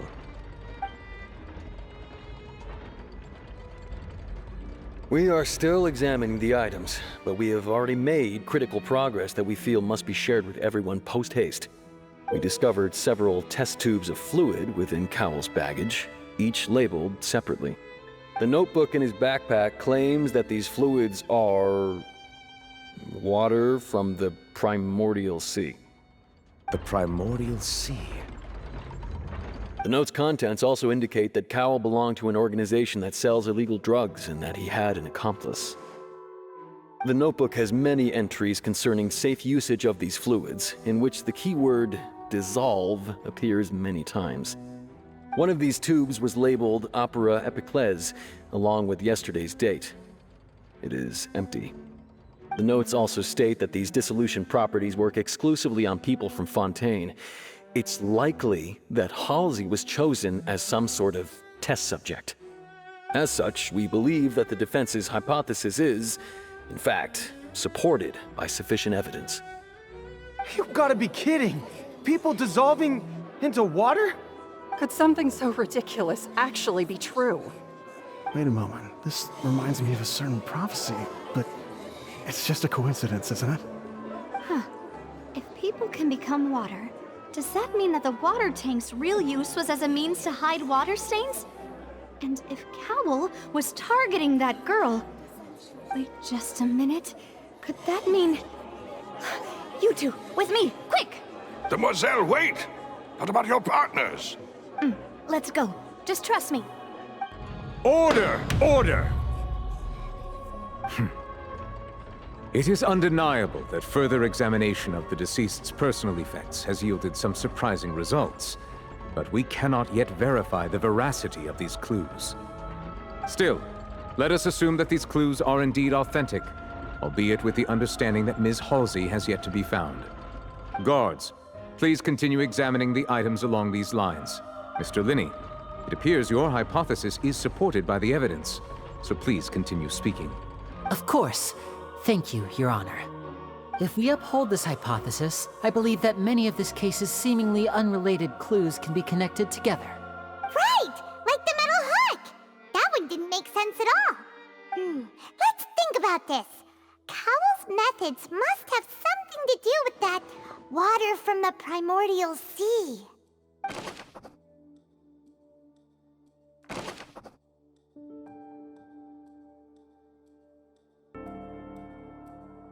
The deceased's name is Now it seems like the hook rope... The water from the primordial sea should already have been...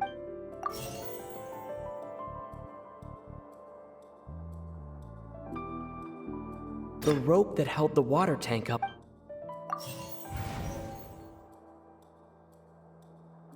Lynette was in the magic box on... I remember, there was something...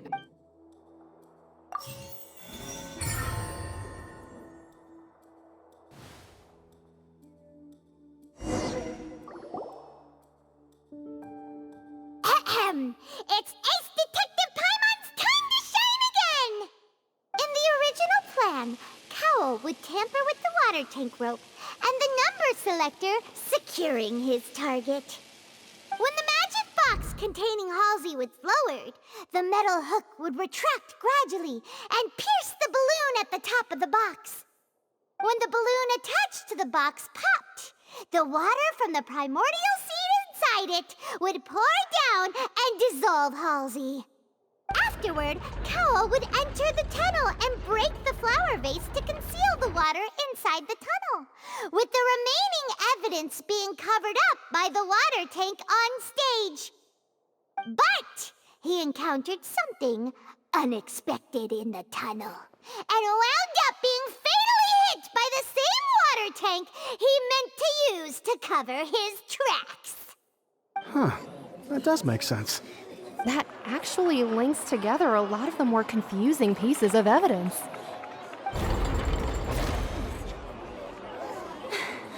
Oh dear, what do I do? Even I think they sound convincing now. Have I falsely accused an innocent person? What a humiliation. Now, it seems like the only point of contention remaining is the exact circumstances that led to Cowl's death. His notes mentioned he had an accomplice who could be related to the situation.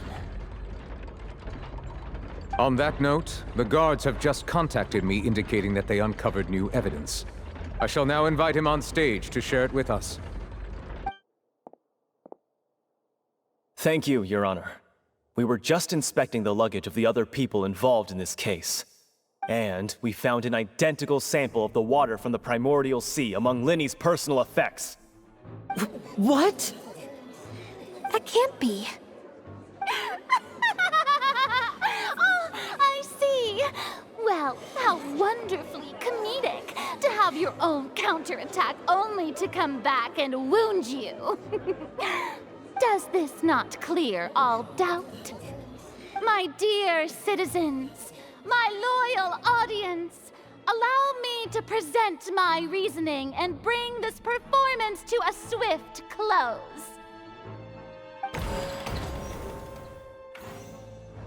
Linny did not need to take part in the dissolution of the young woman at all. Indeed, he did leave the scene via the vent. Having made modifications to the props beforehand, his accomplice Cowl then caused Halsey to vanish using the water from the primordial sea. But upon his return, in cruel avarice, Linny desired sole credit and prepared to do away with his partner in crime. Ultimately, he knocked Cowl out, and the tool meant to cover the crime up also became a murder weapon. Now, as much as I regret having come to such a viciously straightforward conclusion, it does seem that the famed Fatui is quite the cold-blooded and ruthless organization. Am I right, Mr. Linny? We've used up all the evidence we collected. There's no way for us to make a rebuttal here. Is this the end of the road?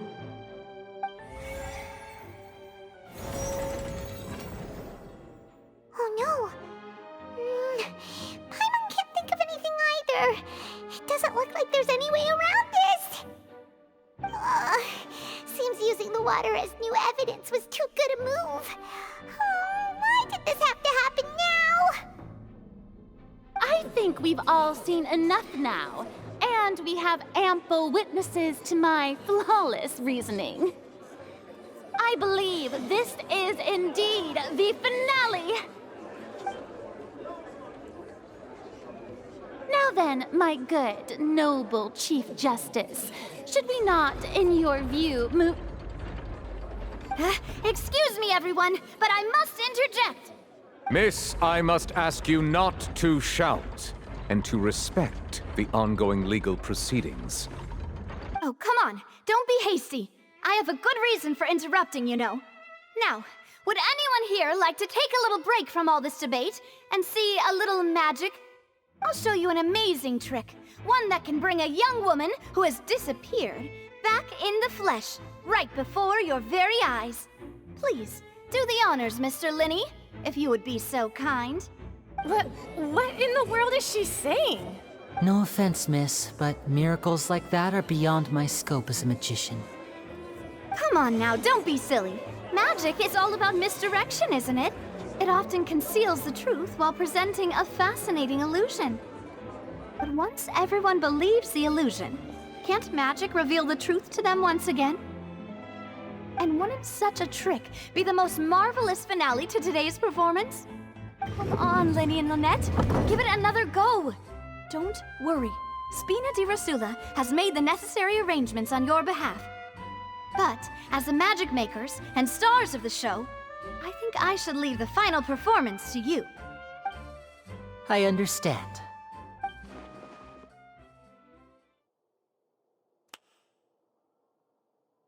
And voila!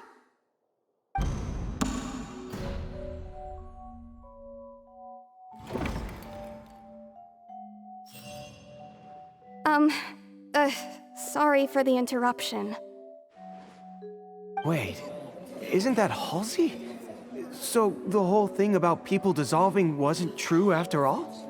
To be clear, I'm only here because this person told me that if I testified, the merit of doing so would lessen my sentence. I was hiding outside this room listening to the proceedings because I was afraid that I would be the one put on trial. I was just feeling happy that no one had noticed me, and then before I knew it, she caught me. That'll teach you to underestimate us three. Where should I begin? I'm sorry. I'm the one who killed Cowl. I admit it. What? Why? Firstly, my name isn't Halsey. It's Lillian, and I'm originally from Mondstadt. I heard that Linny's show was gonna be a real thriller, but I missed the chance to buy a ticket, so I stole one. That's how I make a living. I steal stuff here and there. And I'd never been caught before. But I was noticed at the harbor a few days ago, and I barely got away. Linny was the one who caught me in the act. Hey, no wonder you look familiar. So you were the thief! Liddy even mentioned that you were pretty skilled.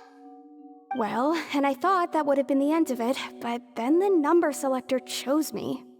He even mentioned the Fortress of Meripede. That's a prison, isn't it? So you can imagine how shocked I was. I thought he was on to me for sure. So I played along with the show while looking for an opening to flee, but then I got water poured on me for no reason, and then someone jumped into the tunnel to nab me. I wasn't going to take that lying down, so I knocked him out and stuffed him into the box. There was nowhere to run from there, though, so I had to change my clothes and hide in a box containing performance costumes. I slipped out after the first guard arrived at the scene and continued hiding inside the opera house. Can a person even hide in there? But I swear I didn't know that the water tank would fall down. Really, I swear it. Had I known that, I wouldn't have put him in the magic box. I may be a thief, but I'm no killer. Well, that makes everything pretty clear now, doesn't it? This time, we need to tell the entire story from Lily-Ann's perspective.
The strange sound wasn't from a fight.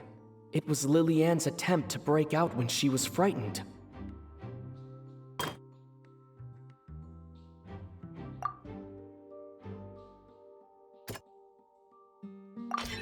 The flower vase was not broken to cover anything up, but it was smashed during the struggle between Lilianne and Cowl.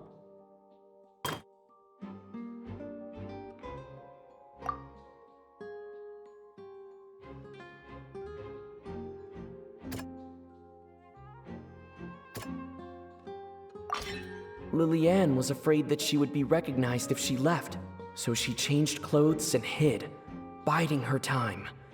Just what one might expect of an experienced thief. And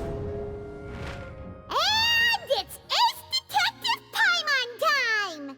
Having been selected out of the blue, Lilianne panicked. Her panic only intensified after she entered the tunnel and had water poured on her head. So she kicked the door open, producing the thud we all heard. Hearing the commotion, Cowl leapt into the tunnel, only to discover that Lilianne had not dissolved. He did not know that Lilianne was not from Fontaine, but was a thief who made her way in by stealing a ticket.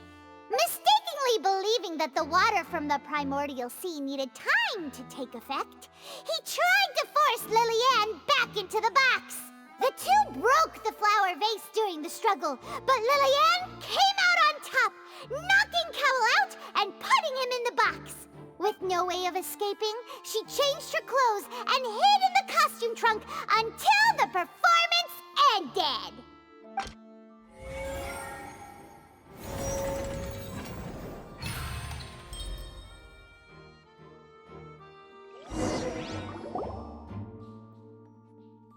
She knew that she would have to go through guard inspection if she tried to leave afterward. So, she has been trapped in the Opera House these last 2 days. She had already become desperately hungry by the time we were chatting over macarons. So, she swiped 2 of them right under our noses. Talk about a sneaky thief. At this point, all the events that happened in the tunnel have now come to light. Ah, so that's the whole story. Bravo! Bravo! Now then, Lady Farina, do you wish to speak against the defense's statements?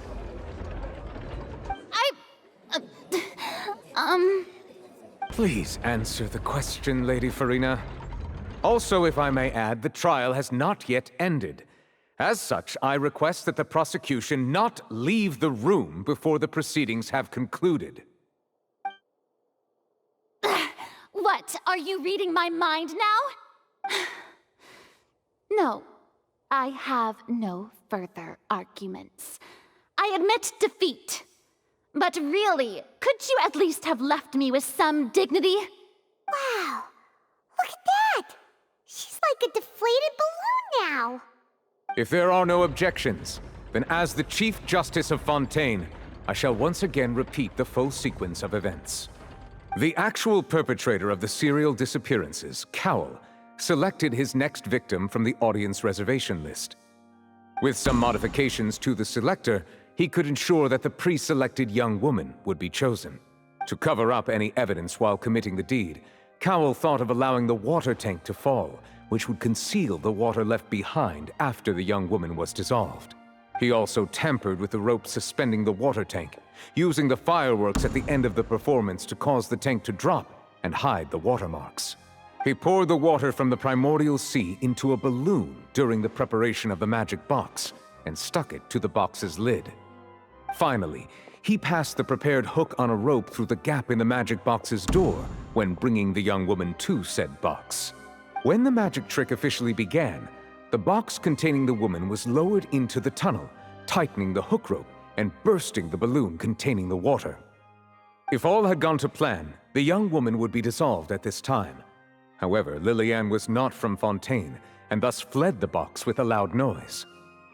Realizing that there was trouble, Cowl entered the tunnel and met Lilianne. Thinking that the waters had not yet taken effect, he decided to proceed. However, his opponent was more capable than he thought, and he was overcome, knocked unconscious, and placed into the magic box, and thus became his own final victim. Lillian, according to her own statements, then changed clothes and hid until the performance ended, before hiding in other parts of the opera house. As for Linny, he was in the underground structures within the opera house, and was thus ignorant of these happenings. From this reconstruction of events, we can conclude that Linny, the accused, is in fact innocent. While there is much in Linny and Lillian's conduct that should still be investigated separately, this case at least can be handed over to the Oratrice to make the final decision.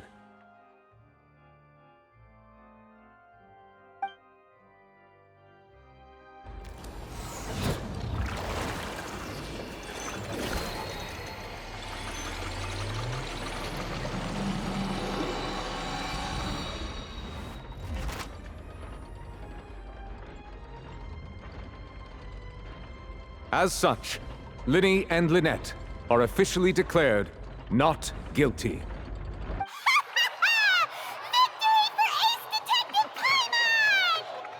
Great work, partners. Thank you all. Thank you so much. Next, I think we deserve an explanation, Guard Vaughn. How did you find the water from the primordial sea in Linny's baggage? Right! Your discovery caused me to make a serious mistake, you know. Or was that not a discovery, but false evidence that you dared to bring before this court? I suspect that the accomplice mentioned in Cowell's notes was not Linny, but you, yes?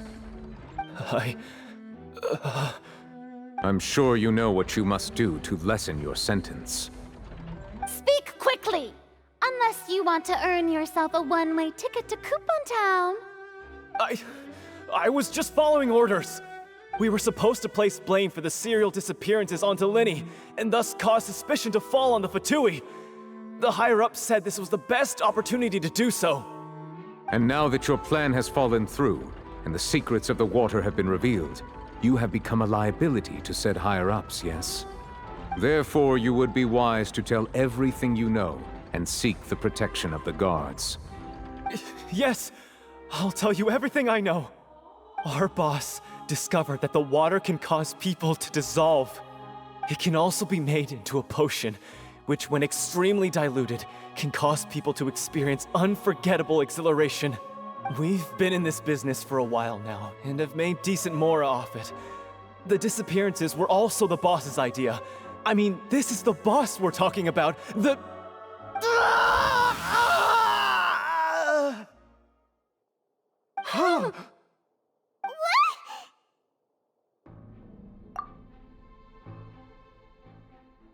And now he can no longer talk. Such ruthlessness. I shouldn't have expected any less of them. An outrageous act. All present, please submit to inspection immediately.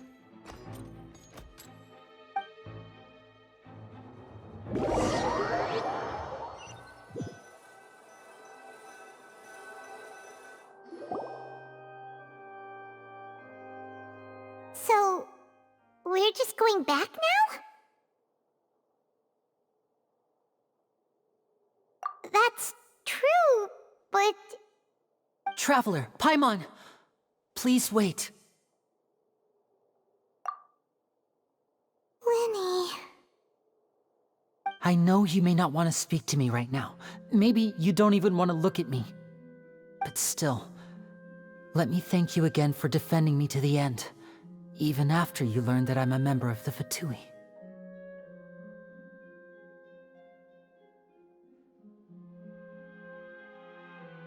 I guess. But regardless, I'd like the opportunity to set things straight. I didn't approach you with any ulterior motives or ill intent. I've spoken to you as myself, just plain Linny this entire time. As for why I'm a Fatus, it's because the goals of the House of the Hearth align with those of an orphan like me. That's all. That was how Father, who you might know as the Knave, approached recruiting us back then too. The Knave? The one who controls the House of the Hearth? She's your father? That's right. And since we're here, I was wondering, would you mind hearing a story? It's about my past.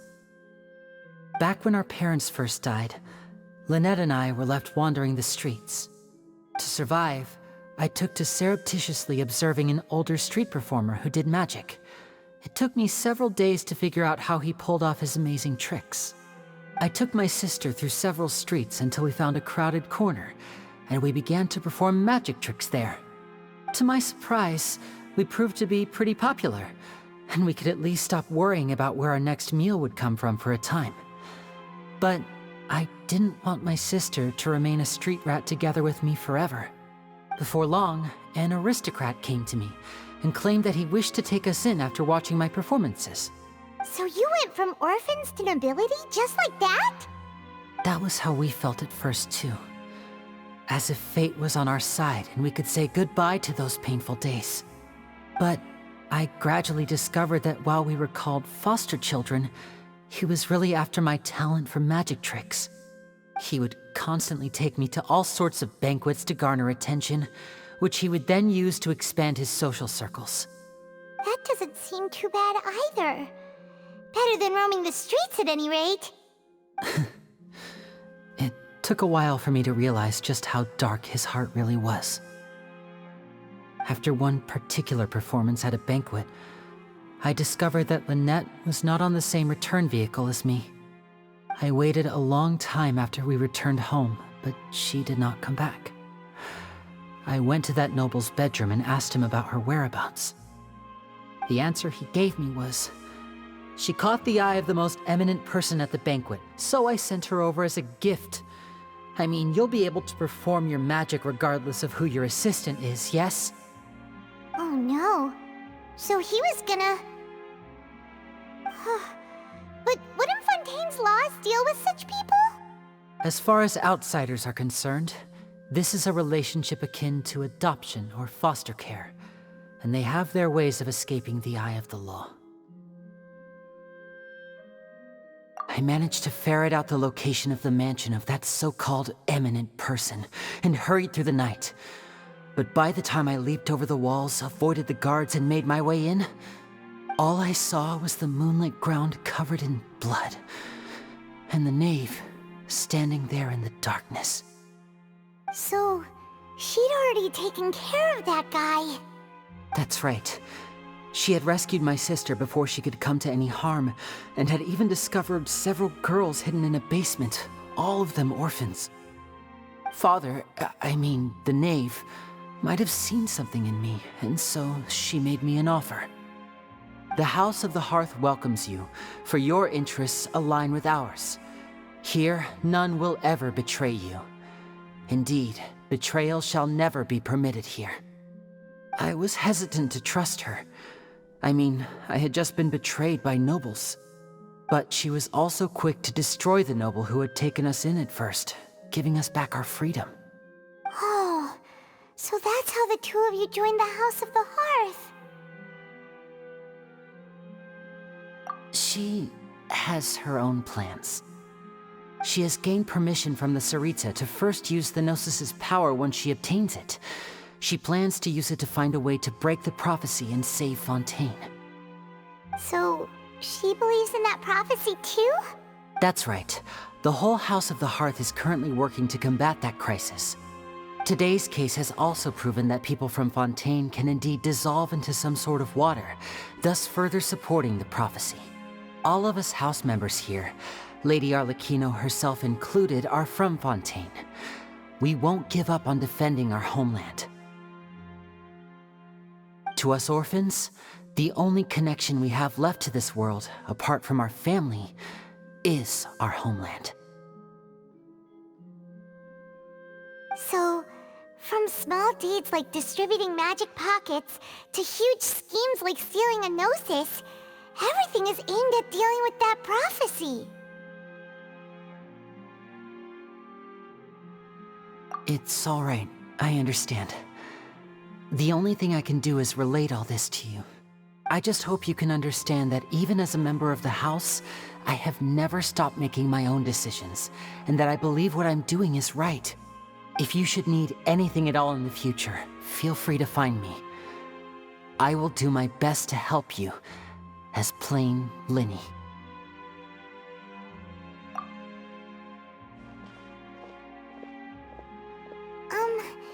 Bye, Linny!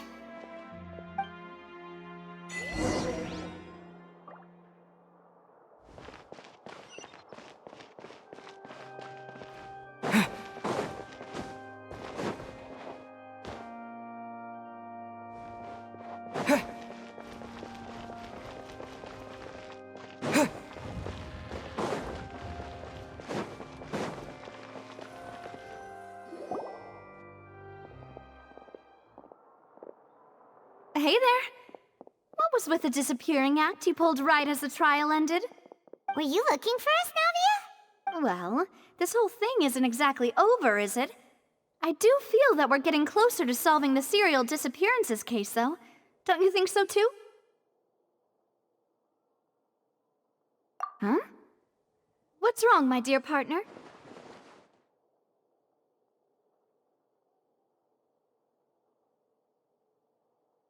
Besides, are you sure we're the ones who can crack a case that's been cold for decades now? And given that there's new evidence from the trial, there should be a trail of breadcrumbs for the Hydro Archon's people to follow now, right? Ah, I see. Well, I won't lie. I'm a little shocked to hear that from you. But I suppose you are just travelers who have only arrived in Fontaine after all. Sorry. I might have been too presumptuous. Don't say that, Navia. Ah, and we were having so much fun investigating with you, too. It was like having new waters flowing into a stagnant mire, causing new hope to spring forth, and the reflection in the murk to become clearer. Well, sorry about that. I'm a bit prone to nostalgia. Don't mind me. Wait, shall we have a farewell meal? You know, to commemorate our time as partners? Huh? Do we really need to get that formal? Well, guess you really did treat us as partners, huh? Well, I'd just like to have a proper ending to every important memory. That way there are no regrets later. Anyway, it would just be a meal, so it shouldn't take up too much of your time. You don't have to twist Paimon's arm. If Boss Navia's treating, count Paimon in! Oh, wonderful. In that case, why don't we return to the court of Fontaine and head to the Hotel de Boer? I believe we'll make it just in time for dinner. All right then,